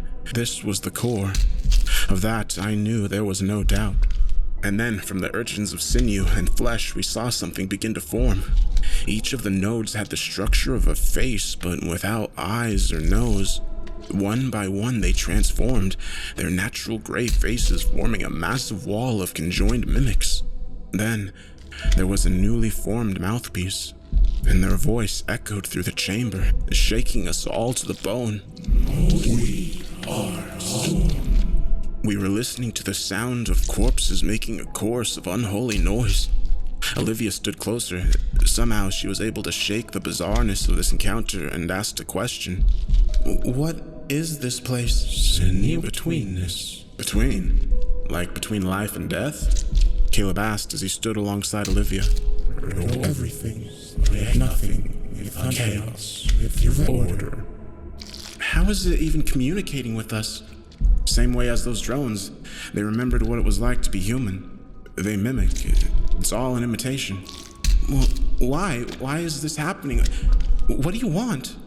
They shifted, their sliding flesh twisting and reforming to grow a larger amalgamation of their natural faces. Grow, spread, renew, become. Everything they learn, they remember. "Look at this place. It's a network. This is unnatural," Caleb said, gesturing toward the streaming lights. As I stared at it, I realized he was right. "But how? There's no way it could travel so far, even with the storm." I heard a rifle cock, and all of us looked toward the other entrance to see Paul standing there, blood dripping down his face as he took aim at the massive creature. "Because this ain't the only one," he declared. "What? You're saying that there's more of this nastiness out there?" Caleb said, his words echoing in the chamber almost endlessly. "See for yourself. This nest is small.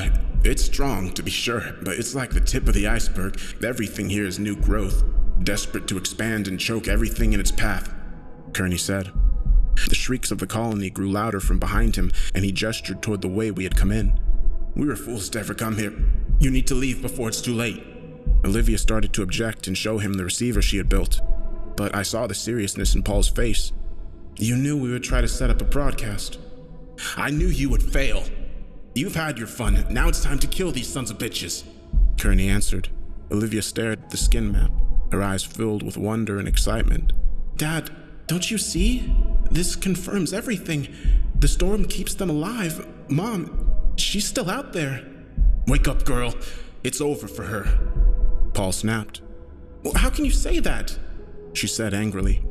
"I can't let you throw your life away, the way I have, Olivia," Kearney said desperately. That was when I saw something dangling from his belt. It shone in the unnatural light of the room, and I immediately realized what it was. "He's got a bomb!" Natalie backed away nervously when we realized it was about the rest of the C4, enough probably to devastate this entire colony. "Dad, don't do this. Has this always been a suicide mission for you?" Caleb asked in irritation. Paul's determined eyes stayed on his daughter. Once this place is gone, we can be free. The storm will be gone. But you said yourself that there are others out there. This accomplishes nothing, she screamed. The monsters were pushing their way into the room, only the broadcast was slowing them down. From the eastern wall, the faces formed a larger, cohesive frame. A body stepped out from the wall, still fresh and new and tied to the surface of the core with vines that I guess acted as umbilical cords. Then the body opened its new eyes and stared toward all of us in mild fascination. Paul's face alone told me it was someone he recognized. His wife. Renee? It is you, he said softly as we stared at the creature in amazement. She's alive? Caleb asked. He didn't want to believe it. Neither did I. I am again. This isn't your wife. I am what comes next. For all. She said, gesturing toward the bomb that Paul held ready to destroy everyone and everything. Did you not realize that this was inevitable? That nature would always take its course? She asked in the most soothing and sickly voice. I looked toward Paul, the screeching corpses that were desperately trying to overcome the signal, and then understood. This was a trap. It was a trap all along. It views us as a threat. Because of the broadcast? Olivia guessed. Humans have always impeded nature. That must end. Renee's body responded coldly. Paul shook his head, staring towards his daughter. No, I won't let that happen. Olivia, listen to me. No matter what you think, this is not your mother.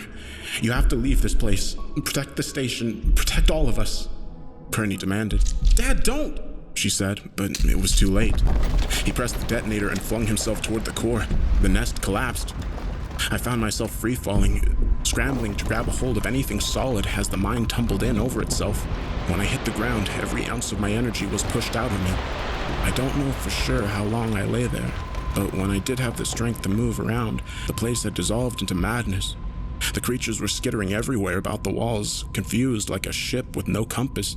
I realized as I watched that it had to mean that the last detonations Paul had made were a success, and the core of this vile place was gone for good. I heard a grunt not too far off and saw Caleb push aside some of the debris to get to me. His whole face was covered with a smear of blood and soot. Can you walk, Dylan? We need to get out of here, he said. I nodded weakly and looked up as the thrashing sounds of the monsters turning on each other grew louder. It would not be long before all of them had killed one another. We made it through a portion of the mine shaft that was still intact, and Caleb took out his only weapon left, barely aiming it at the next turn as we heard someone approach. Natalie, Olivia! I called out as the two girls reunited with us in the dark tunnel. Both of them gave the faintest of smiles under the circumstances, and we all knew there was still a long way to go before we were out of this. Though I guessed that Olivia would want to mourn her father's passing. Now was not the time. Caleb and I took the lead as we all pushed through the debris to find a way out. We were as careful as we could be, knowing that one false move could cause more of the place to collapse. We'd been going at it for almost 30 minutes when I heard a familiar rush of air from somewhere above us. The surface! We're almost there! I said excitedly. We began to climb as rain hit the edges of the opening. I flinched, expecting to find the same scorching storm we had fought for so long, but instead, I was surprised to see that this didn't hurt us at all. Had the destruction of the core allowed nature to return to some sense of order? I couldn't pause to think about it rationally, because each passing moment, the wailing of the creatures was growing louder. They were tearing apart anything they came into contact with. With each notch of the ladder, the entire nest shook and collapsed more and more, widening until at last we were out. The four of us caught our breath there on the edge of the mine. The raging wind and storm that had protected it was now nothing but a few gusts. Above us, though, lightning continued to crash and burn across the sky. A few bolts struck near the open maw of the pit we had just climbed out, and I heard the roars of the monsters. We need to get to the van, now!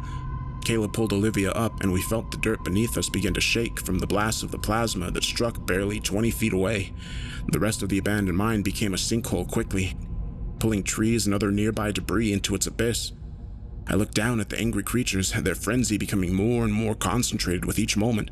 They were opening their mouths wider and wider over top each other, teeth scraping against sinew as they formed a larger unit. It reminded me of the horrific creature we had seen at the main station, but this was 10 times bigger.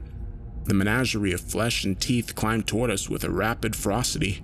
I scrambled to my feet and ran. The wind howled as we pushed through the woods, and the whole sky was growing darker as the monster rose. It had to be the size of a building, roaring to life as it pursued us. "Do we have any explosives in the van?" I screamed. Olivia nodded furiously as we ran with all our might. Caleb pulled out the keys and tossed them to me as we got closer. I pulled open the door and revved the engine as the creature towered above us. Caleb grabbed one of the rifles and started to fire at its chest. Dozens of smaller beasts fell to the ground screaming as I shifted to first gear. Natalie opened up one of the floor compartments and took out the last of the C4. "Light it up," Olivia told her as the massive body of flesh crashed through the trees. I swerved toward the open highway as the storm crashed against the sky, louder and louder. I thought that we weren't going to make it, and then Caleb grabbed the explosives and chucked them straight toward the maw of this hideous beast. The heavens were aflame with the shower of blood and fire. Our van shook and tumbled across the prairie, barely staying on all fours as the monster gave out one final scream. As they were burned and torn apart, the clouds cleared, and a quiet returned to the sky. I slowed down and looked at the rearview mirror, the bodies of the monsters burning to ash on the highway as I finally caught my breath. It was over. Finally. Even though we were in the clear, the drive back to Emerald Bay was laced with sadness. With the back door of the van gone, I could see Olivia hanging her feet over the back bumper, watching the horizon fade away. She had lost everything, and I felt responsible for this because of the foolish plan I had concocted. I resolved when we got back to the station that I would talk to her about it. Driving into town felt so different than it had the first time when I caught the bus. If it felt like a ghost town then, I would wager this drive was nothing short of complete abandonment. There was no signs of any life, even in the diner or the motel. The people that had come with the storm had rolled out just as quickly. Once we were back at KTHU, Natalie helped me unload the van, and I watched Olivia tiredly climb out and announce she was going to bed. I can't even imagine what she's going through. Nat gave me a sigh. "I can, and it's the worst feeling in the world," she responded. I finished putting things away and wiped sweat from my brow, exhausted from the long run we had returned from. It felt like the first time in ages that I'd actually gotten a chance to rest. When morning came, clear skies continued over Emerald Bay, and I found Olivia in the break room making coffee. I knew it was time for me to set things straight. "Hey." Her eyes drifted toward me and I muttered. "I was wondering, really, if you wanted to have a memorial service for your father?" Olivia nodded absently as she finished what she was doing, but then she said something that surprised me. "He's not dead." Olivia. "He's part of the storm now. Or, I guess, part of the larger one anyway. Another cog in a greater machine," she said and walked toward the control room. "You think the storm changed him?" "The right word is probably assimilated. You were right, Dylan. The whole thing was always a trap. The storm wanted us to come for it." "You mean it took advantage of your father's greed so that it could discover everything about KTHU?" "I believe so. Which means that we have a lot more work ahead of us," she said as she started to switch on the consoles and check Doppler. Caleb was already there, having fixed some of the older breakers and muttering. "And here I thought we were going to get a holiday." "So it was for nothing?" I lamented. "Dylan, aren't you listening? My father is alive, and my mother too. I would call that discovery a win. These last 3 years weren't in vain," Olivia said. "But we don't know if we can even save them or any of the other people that have been changed by this force of nature. That's a battle we can fight another day. We've got time to lick our wounds and prepare. The storm is gone for now, but it'll be back," Caleb said. Before I got a chance to ask another question, the door behind us swung open, and Natalie came in holding several thick yellow envelopes. "I found these near the front door. Looks like the runs kept coming in while we were away," she commented, passing the packages to Olivia. "What's all this?" She responded by opening one of them and tossing me a bundle of cash. My eyes widened in surprise, and Caleb laughed. "It's payday, Pruitt. Did you think we did this for nothing?" the hunter asked. I looked at the bundle of bills and muttered, "Wait, what?